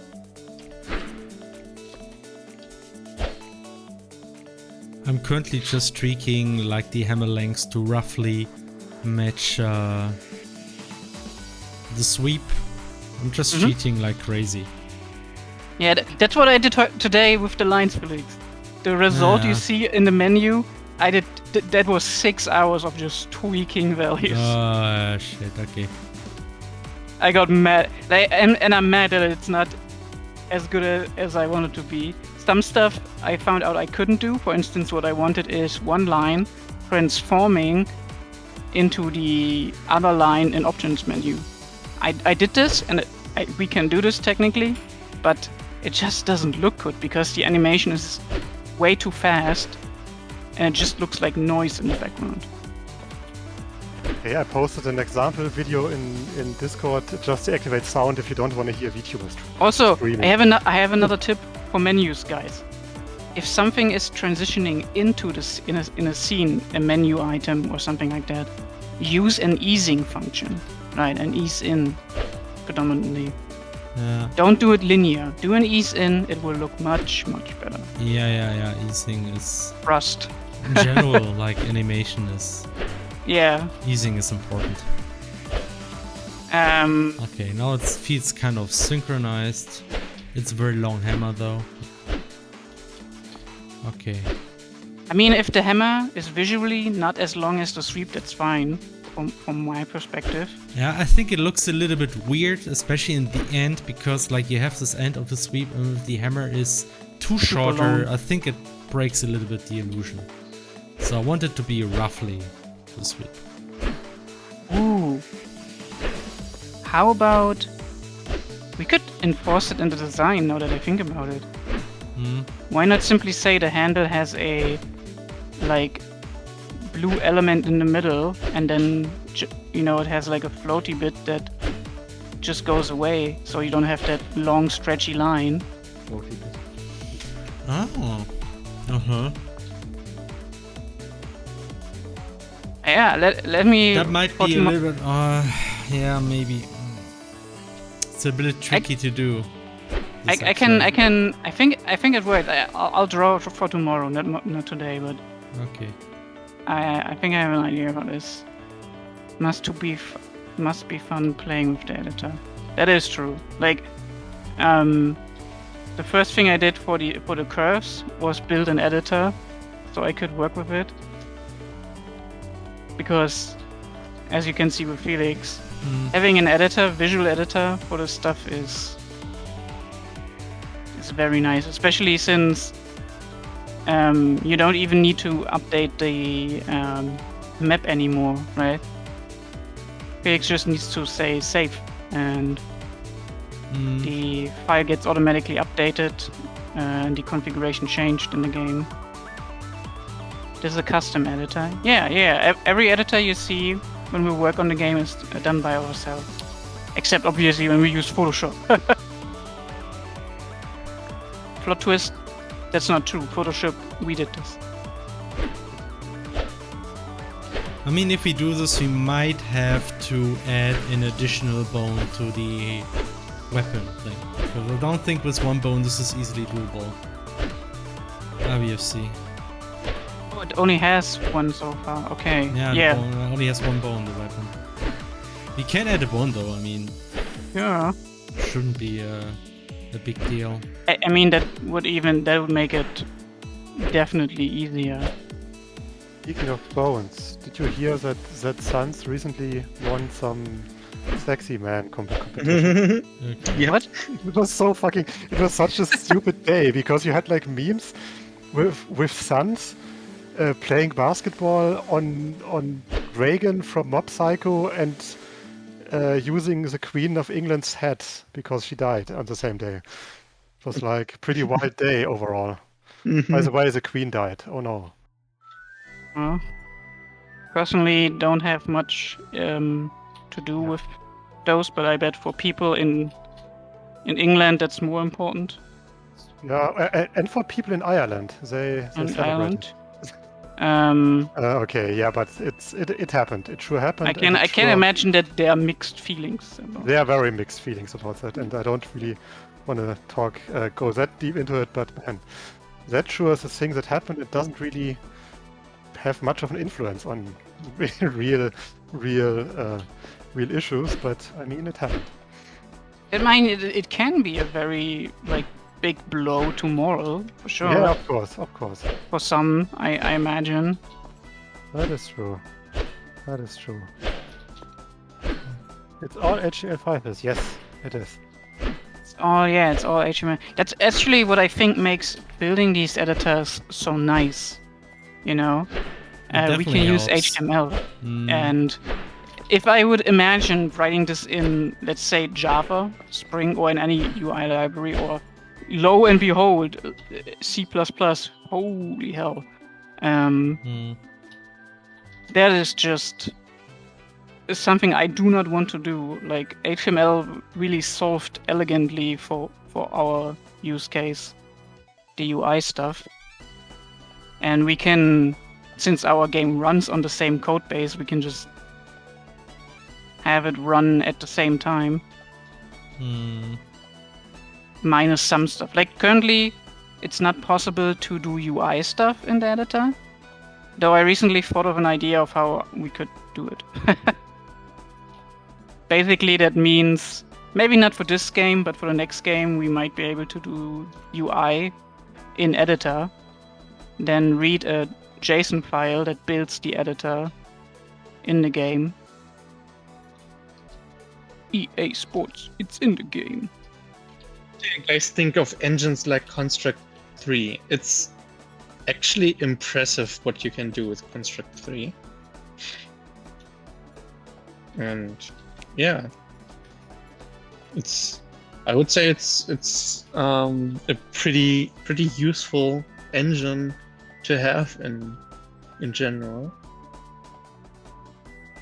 For example, a feature I really liked, I recently saw someone was doing a prototype, a little game jam thing in Construct 3, and he just shared a link with chat, and chat was able to open it in the browser and play the game instantly. And they could give feedback and stuff, and so they could work together to work on the game jam game. And I thought, Construct is built on HTML, so yeah, but that you even have the infrastructure that you have one button to share it with chat is so cool.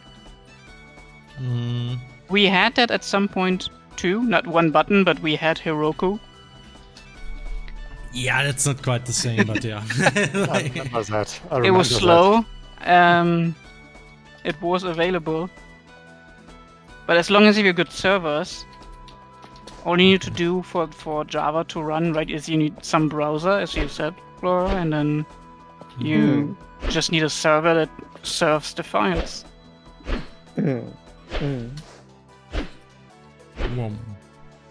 Okay, so I tweaked the animations so the hammer is not going underground.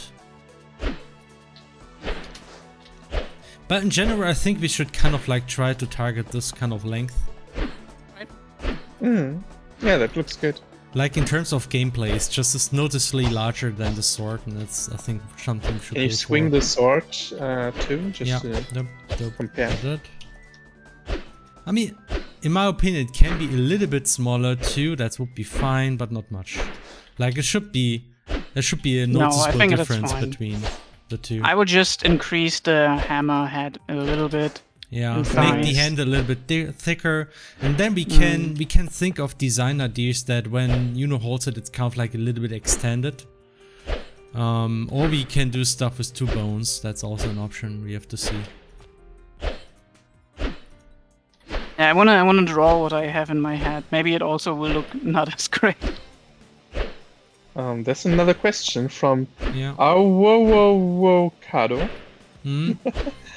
Hello, is this game going to be 3D collision and stuff, or is it going to be something like 3D visuals over 2D mechanics? And I mean, it's actually the game going is to be 3D. Yeah, just like crosscode in that sense, like you can jump on stuff and jump up and down. So it does have pretty simple 3D collisions, I would say. Yeah, maybe you can go on a map and run around a little bit to show. Sure. Let's go to the old proto map, I guess. Ye old proto map. I'm too stupid. Okay, here. They're always like details where I know when we add them, it will look great. Boom, boom, boom. See, even this chat opening a map in our game directly, like the map opener. New. Oh, that's also new, by the way. Oh no, I can't leave. I could leave. Oh, that's a problem with the, I suppose, with the cursor lock, right? Let me check. Yes. No, yeah, it's that's not. what I mean, there was some weird thing there that I noticed. Even with debug, I can't leave. Oh, I have to use right click. Oh yeah, there's no back button. Yeah. Yeah. What I would do for that is Anyway, here you can see like the platforming and the climbing we have. The checkpoint menu. Ignore those graphics a bit there. That's an old map, yeah. Yeah, that's what we did for the prototype. Where we tested out a lot of how assets could look and stuff like that. We already came a long way. Jesus, look at it. Yeah, sure. We do a lot of stuff, that's for sure. Yes. Also, Sometimes it's hard to see progress when you in the progress. You know what I mean? You're so focused on always progressing that you like didn't notice that you already progressed a lot. I had that like That's wrong. a couple of days ago when I kind of rationalized how much maps we already have, like the content. I think I said this right. I compared this to Crosscode. Yeah. When I compared this to Crosscode, I was like, damn. I didn't notice we already had that much runnable space. Yeah. That I mean, is to also be fair, like a lot of those maps are still missing stuff like the more gameplay there's focused details things. missing and stuff. But just that's still like content that will be in the game, you know. That's not just for us to test. No, that's real game content that you guys are going to be able to play. And there are puzzles in there. There's like secrets to find already, and yeah, that's pretty cool. And also, like, just the sheer scale, we were able to step up from when I look at the first Autumn's Rise map. Yeah. Yeah, definitely. And also something I really notice is like, if it really comes down to it, I'm pretty sure we can develop content faster because the intros are really a lot better. Yeah, hopefully. I mean, it's of course we also have more. At least it feels like we have more levels of detail these days. That's true. Like the demands are higher now as well, but still. That's fine. We have more people that will help me with mapping the outside areas. I'm sure. We definitely have that. Like, there's even one of the maps in the new area from the ground up was done by Sabil, right? And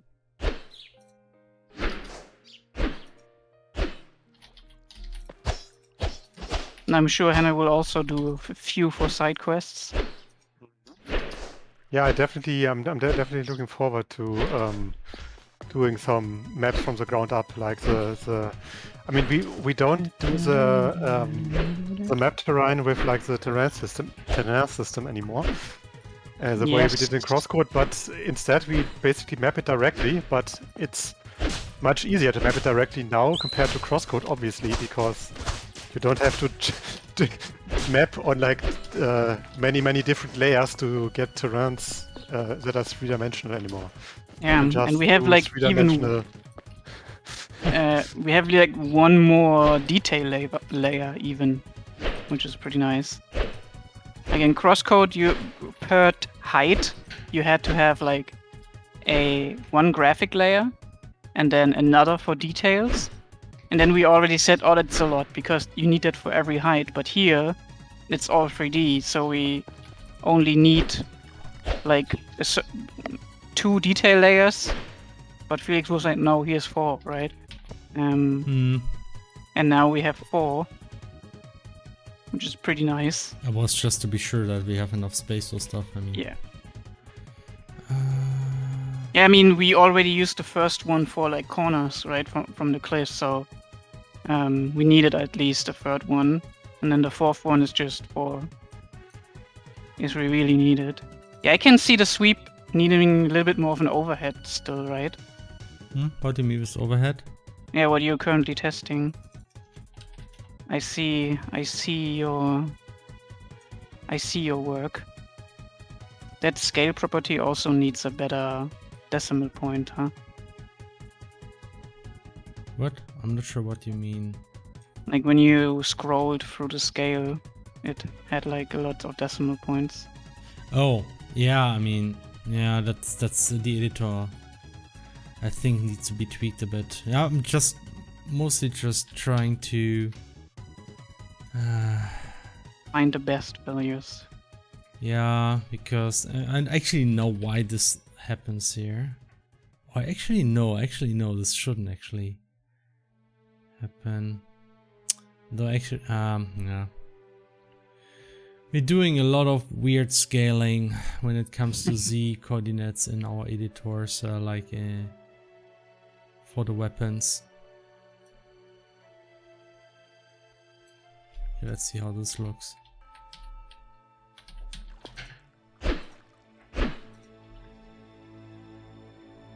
Do your animation also works That's with character better. portraits? Okay, yeah.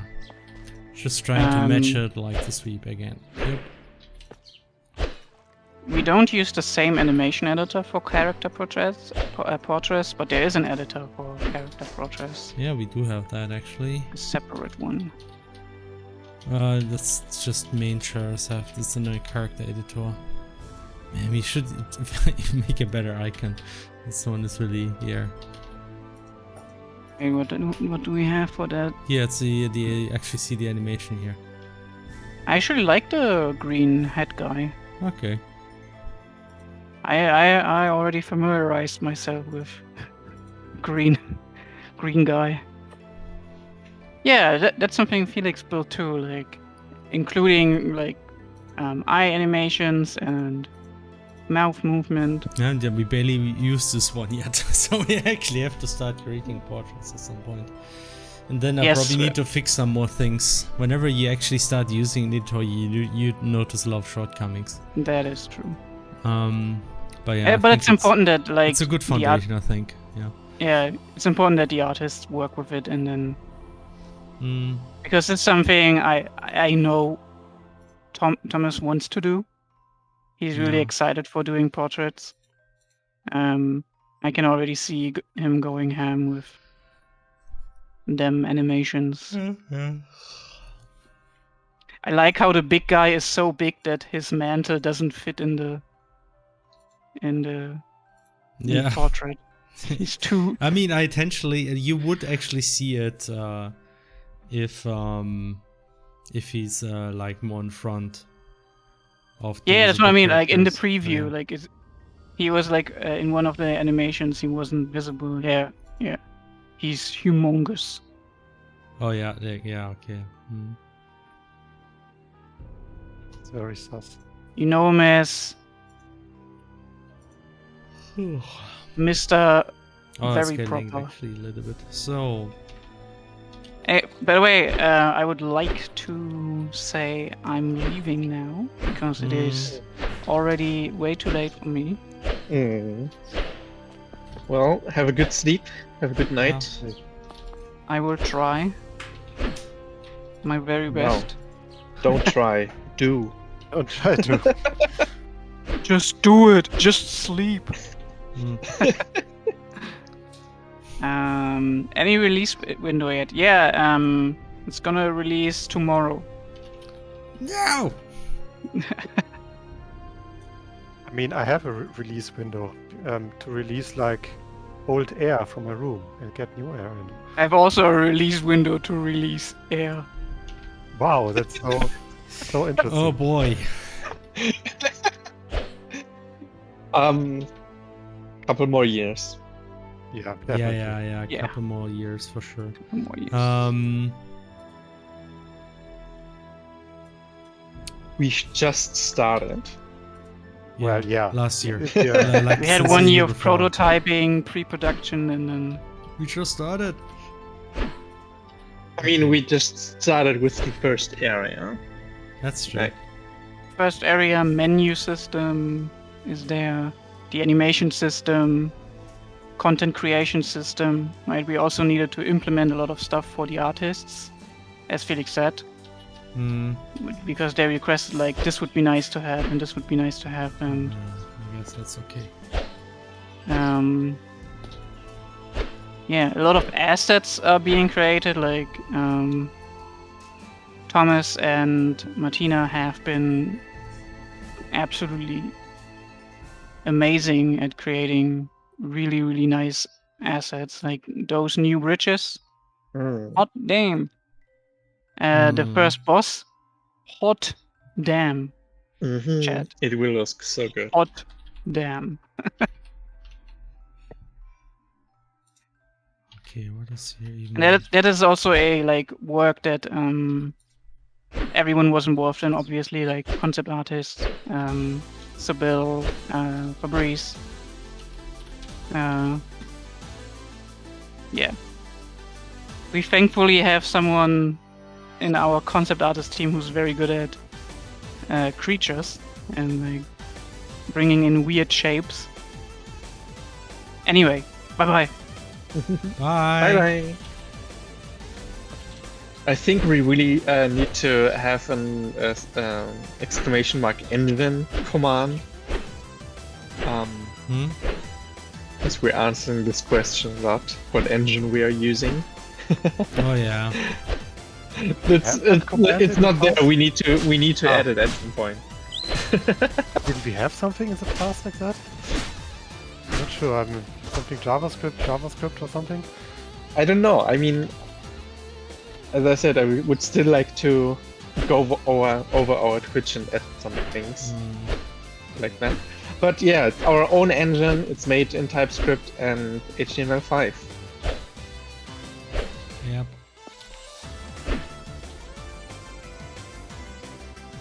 Okay, maybe not. Maybe I'm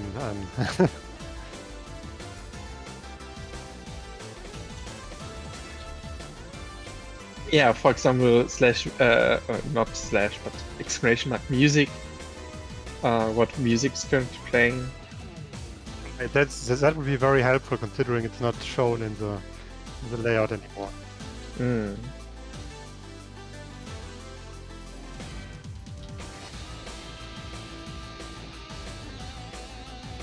I think having quotes would be nice too. Like having a command to add quotes, then we can just store them, and then we have another command to just get a random quote, or get a specific one if you add a number to it, and then we can collect weird things that have been said in the streams.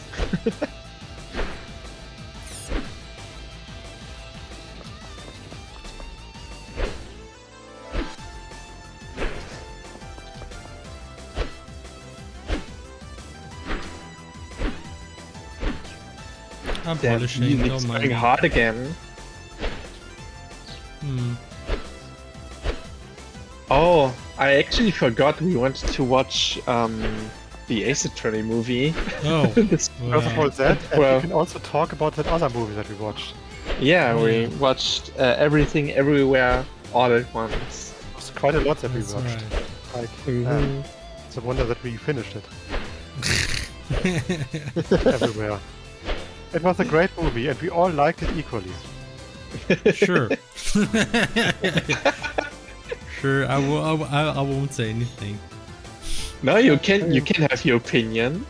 Sure. It's wrong, but you can have it. I mean, you will be Kiki. cancelled, but that's fine.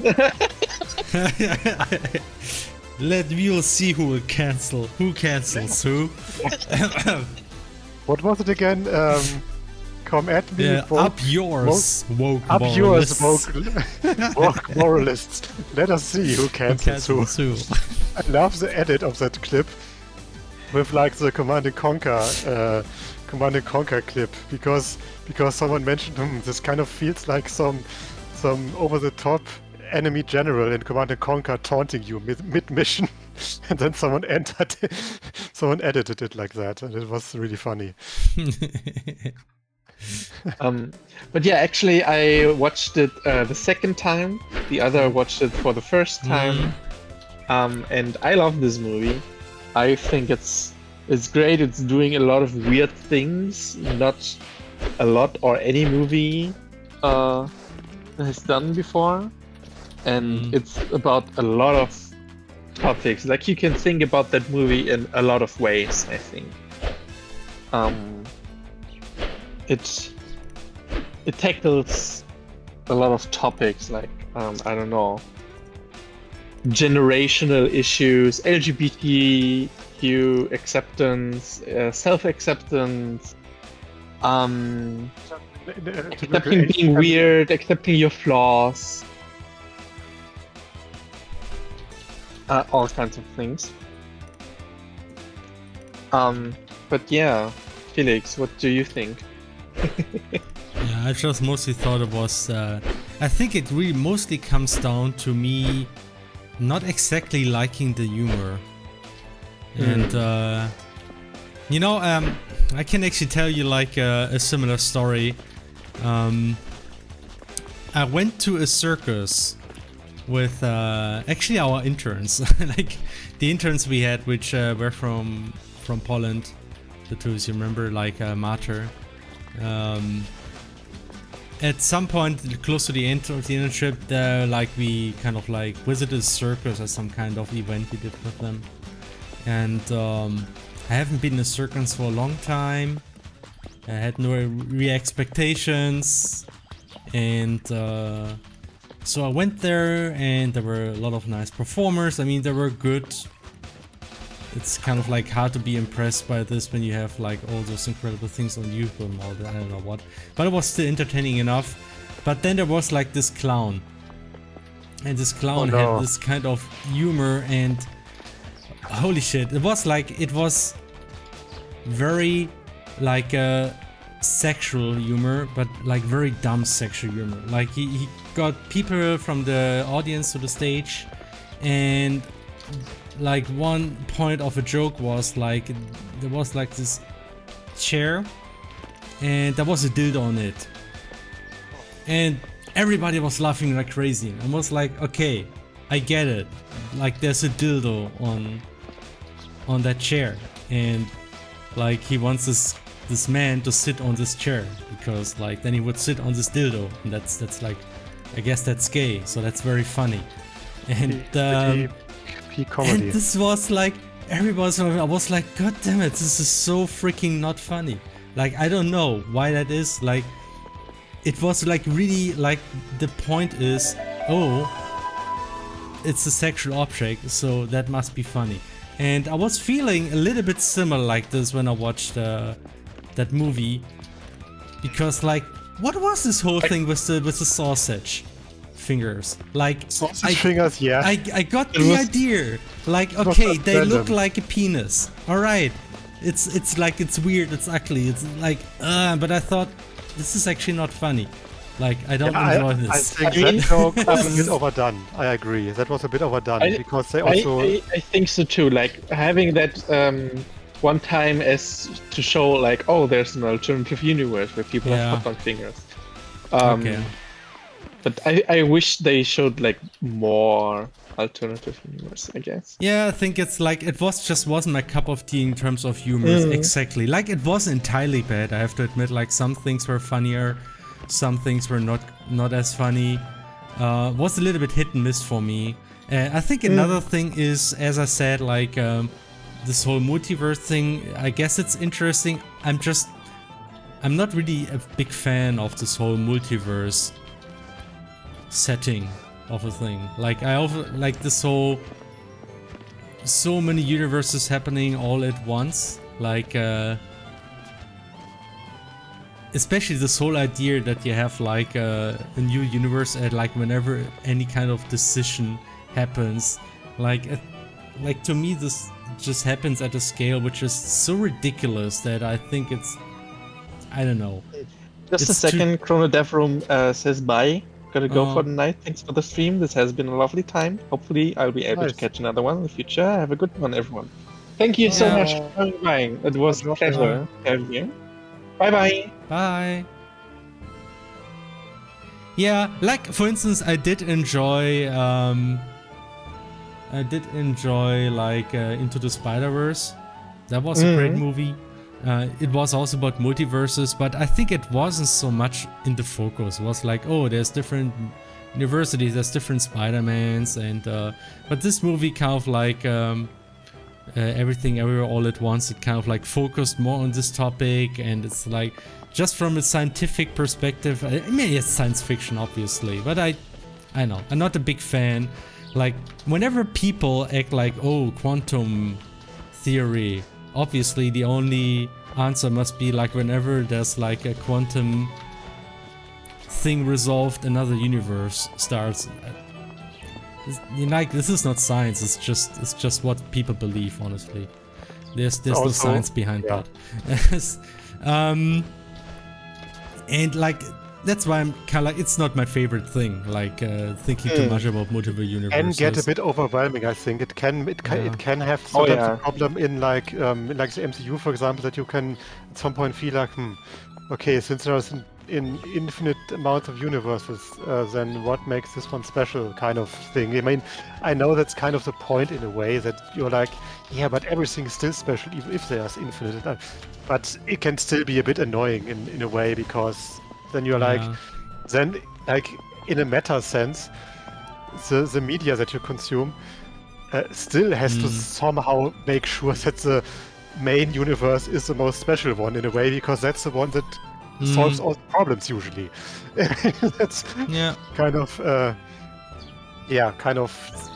that's why I'm also usually not that big of a fan of the whole multiverse stuff in stories. And I mean, it's okay in the MCU because I usually am able to not think too much about it, and I'm usually like, okay, yeah, I guess it does this thing, and then it works like this. I don't know. Yeah, like whatever. that was another thing. I mean, that's the same problem I had with Infinity War. Like, so much stuff happening all over the place, and I kind of like feel. I mean, for Infinity Wars, it might be related to the fact that I didn't watch too many Marvel movies, so I didn't really know exactly what was happening because of that. But it felt like too much at once, and that's why I kind of like lost interest. And Everything Everywhere All at Once was similar, and there definitely was not because of missing background knowledge, but it was like so much stuff coming from all corners, and I'm like, So you might say it was too much everywhere, everything all at once for you.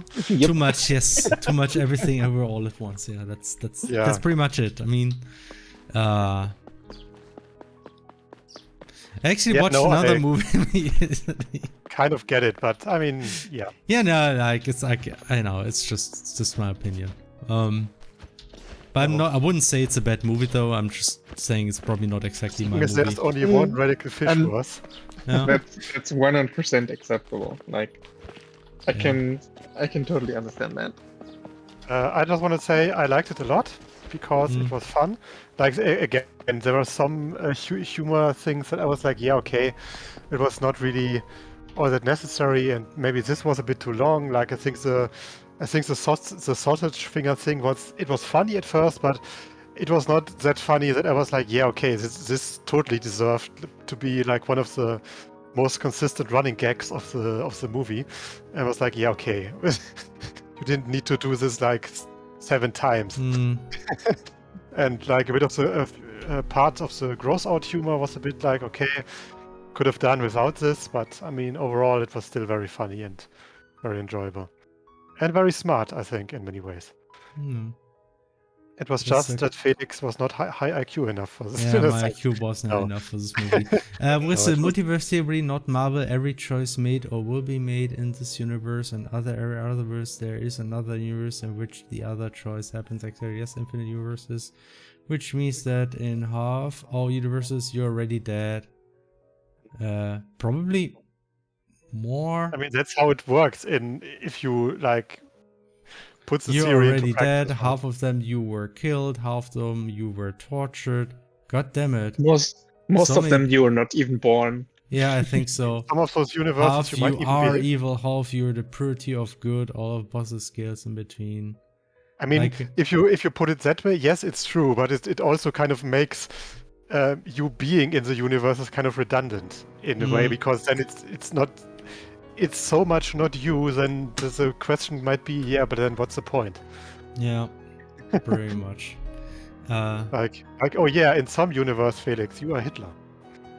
Yeah, Yeah, Just maybe exactly. not named The thing is, Terra. like, if really, my problem with this kind of thing is, like, I think people, like, do you even know what scales? I mean, this is obviously, if there's any scientific connection to, like, if you argue that there's any scientific connections, it's not about decisions that humans make. It's not about, it's like the about physical decisions that process, happens, probably. like when somebody observes something and then, like, the quantum state gets resolved, and that's like ridiculous. Like the amount of, like, how many splits, like in each second there must be, like, in each split second there must be like an uncountable number of choices resolved, and uncountable number of universes. Like literally anything can happen in some universe out there, and like this movie showed us like this graph, and I'm like, oh yeah, like that's definitely how many universes you have. That's actually not what they shown.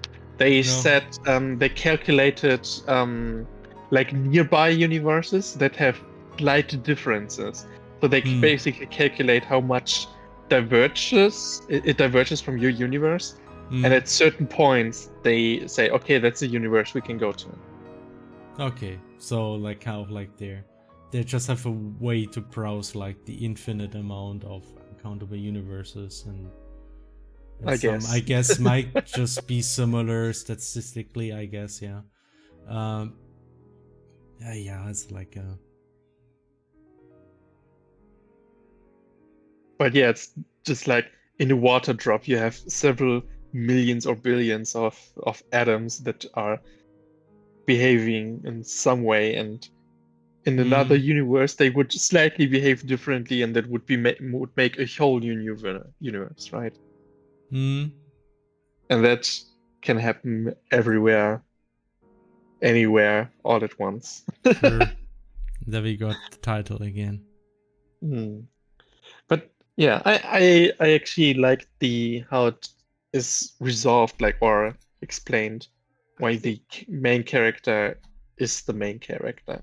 I mean, at the end of the day, you could basically argue like, oh yeah, it was all in her head, and only that what happened in the main, like in the reasonable parts of the movie is what actually happened, and the rest was just fictional nonsense. I mean, you could argue that, and it would still work. Like this one main plot line, basically. I think there was because you have like this one universe that basically only had like the reasonable things happen, right? Yeah, no, I think it was that way. At least that was because the main universe was also where the donut happened, or the bagel. Yes, but the thing is, the main universe is not really the one, I think, where the movie ended, because the movie ended in the universe that had never anything especially over the top happen, I think. Because remember, because like I think it was that way, because she did go back to that. How to explain it? You remember that she was like going to some universe. Maybe we don't like talk spoiler stuff. Yeah, right. It's just that's why I was very vague about stuff. It's just like something to pay attention to, and I think that was the case. That Good night, Regidan, for real. Good night. Bye. Genau, right. The original. Okay, that are spoilers. Anyway, that's yeah. What R Solo says is what I meant, and that's also what happened, I think. But don't look at it if you don't want to get spoiled or whatever. But I think it doesn't even make that much of a difference to get spoiled on that note, because the main draw to the movie is more the overall experience and the baffling shit that happens. So no worries. I'm sure someone has mentioned this before, but it kind of bothers me that the character here looks like a Pokemon character. Actually, wait, Pokemon doesn't have any copyright on pixel art character looks. Yep. Although some people said, "Oh, this kind of looks like Pokemon XY or whatever," but they said it's a good thing. Yeah, and there were not too Or many. they said, they said, "I wish we had a Pokemon game looking like this, something like Right. Yeah. that line." Huh? It's about to not Pixar. It's Pixel. Pixel. It's a pixel-based design. It's pixel art. A lot of games have characters looking like this, not just Pokemon. Look, SNES JRPGs. I don't know. Like a lot of games had pixel art like this. It's not just Pokemon. You say Pokemon? More like Po. Come on.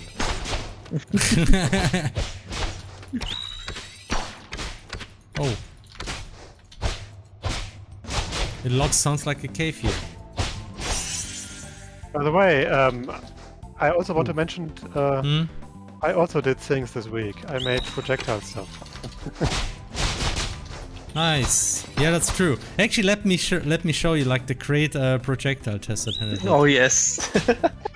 Where do I see this? Tech, It and then was- Hannah. Had a map 1-on-1 or something. I'm dying in parallel.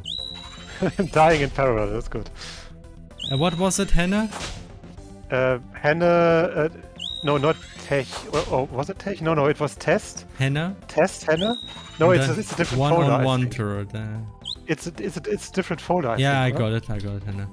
Okay. Yeah, no, Can I it's survive like- this? Probably not. Because I have barely HP. Yeah, So you keep Wow, the I HP somehow or you- survived it! Oh my gosh. I somehow dodged it. Without any strategy. Just dashing around like stupid. Oh, really? What the fuck? How did you? Oh damn, that looks so cool. What the Yeah. fuck? I mean, the thing is, it's not even a new thing that we couldn't do in CrossCode already, or even in Terra already. The thing is, it's just much easier to do it now because Oh. wait, are they flying too high or why aren't they? Oh, I hitting- think I know why this might be. or is it just that it looks wrong? I think they are flying too high. Okay. Yeah, that's actually something new I did, and you might have to change this. Okay. Let me show you quickly. It's with like a few second delay. I know. Yeah, they're flying completely. Yeah, like you Okay. need to set a Z-val adjustment value here. Should be something high, like 100 or 200. I see. Okay. Because I made this now optional because sometimes it looks weird if projectiles over adjust. Okay, I see. So that's why I managed to dodge. I was already wondering. yeah, Felix. It's not. Not because I'm good. That can't No. be the case. You also have to show the GIF of I think that's correct. Done that. But it just of love the how you just like what is that. it called? The chakram. The chakram. The chakram GIF. Oh, yeah. Chakra was slow because Yeah, of some like because actually really dumb- there's like there's also like this nice screenshot. I would be nice to kind of like that's how far you could shoot the arrow. That was like the status quo after a recent update by Hannah. But I fixed it quickly. It was like some very. It was basically one line of code was misplaced. I still and that find it made- impressive how kind of like you did your stuff, you looked the game, you noticed that you shoots like this and were thinking, probably something that Felix did. I was like, Probably Felix said some- Felix has been planning this. Yeah, Yeah. The thing is, Felix, you said something a few days prior about like, the crossbow doesn't have enough impact. yeah, So, that's how you honestly- get more impact, right? To have a crossbow Yes. like this here. That was like the start of the Hannah crossbow. Like, I wanted to ask you about it actually, but then you didn't answer me properly because you didn't look at Discord for a bit. So I was like, okay, I'm gonna ask him later. yeah. Anyway, so Okay, yeah, it was pretty funny, and the thing is, it still worked. It just if you aimed at the enemy properly, it still hits the enemy. It just had a very big angle basically, yeah. it was very angular how it worked. Yeah, no, but But the important thing about this is actually I not. survived. It's actually not how the projectiles behave, because you could already do that by just scripting a projectile properly. It's just that now you can do stuff like this by just changing a few values. Yeah, it's That's much the most easier now. The most important aspect, and also more performative. Yeah, like those trails are just nice. I love those trails. Also, they make so many things nicer. Also, Felix, I to change the thing into an option that only the trail changes, right? I instead changed it so that you can have like both when it loses the target, because it's the same amount of room that it needs in the editor. It's basically the same amount of space the file needs, and also it's cooler that way. That you can do both. Just look at it. It's nice to also have the effect, I think. Okay. And it also blinks, because it gives you a better feedback, I think.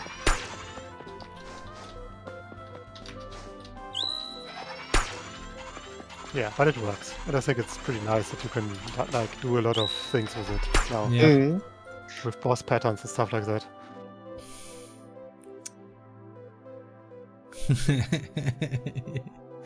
yeah.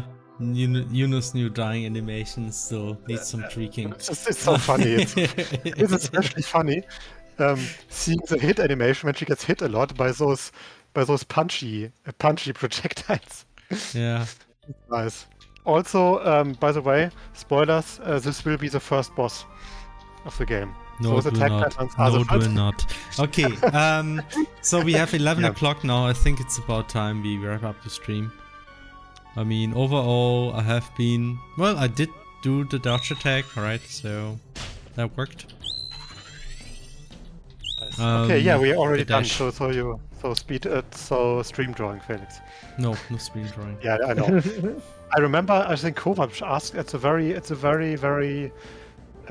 beginning of the stream if there are stream drawings again, but no, not yet at least. Maybe one day we will have stream drawings again for special occasions. But yeah, and then Felix be like, "Oh no, I completely unlearned how to draw. I can't draw anymore. No.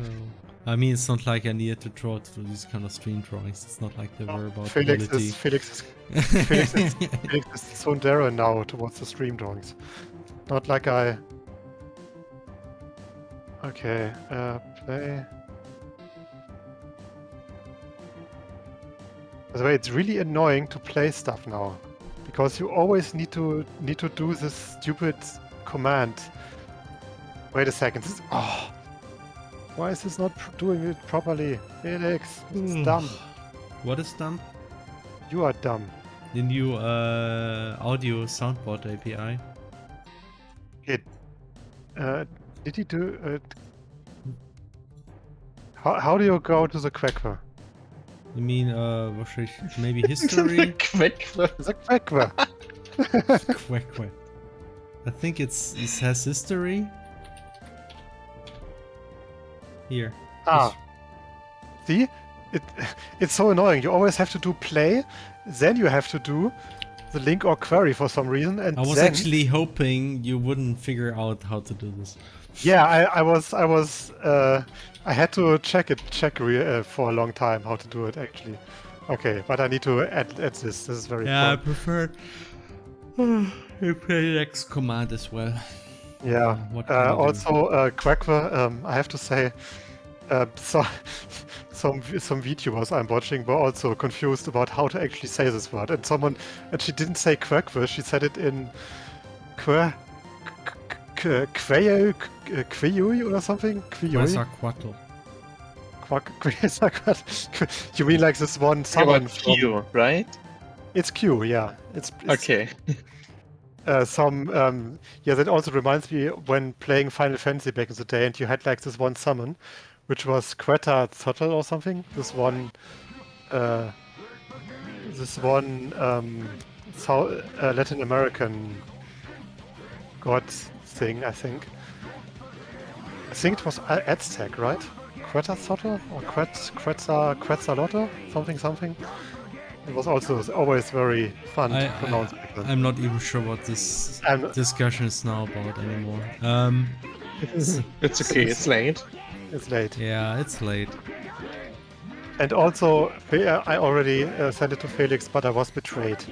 I was betrayed by one of my VTuber Oshis. Yeah. Oshis. She realized said- there's a difference between 60 FPS. She realized that there's a difference between 30 and 60 FPS. Because there is, yeah. The human eye. Well, Felix, the human eye can't notice it, but she has phoenix eyes, so that's why she can notice it because of her lore. Of course. Anyway, Yes. yes, thanks everybody for watching. Right, Felix, we still need Yes, to listen to thank the you. Xenoblade thing completely. Sorry, what? And then What did you? we What? still need to listen to the complete Xenoblade thing, and then we need to listen Yeah. to the Seinfeld thing. Or maybe we can talk Oh, about I- stuff.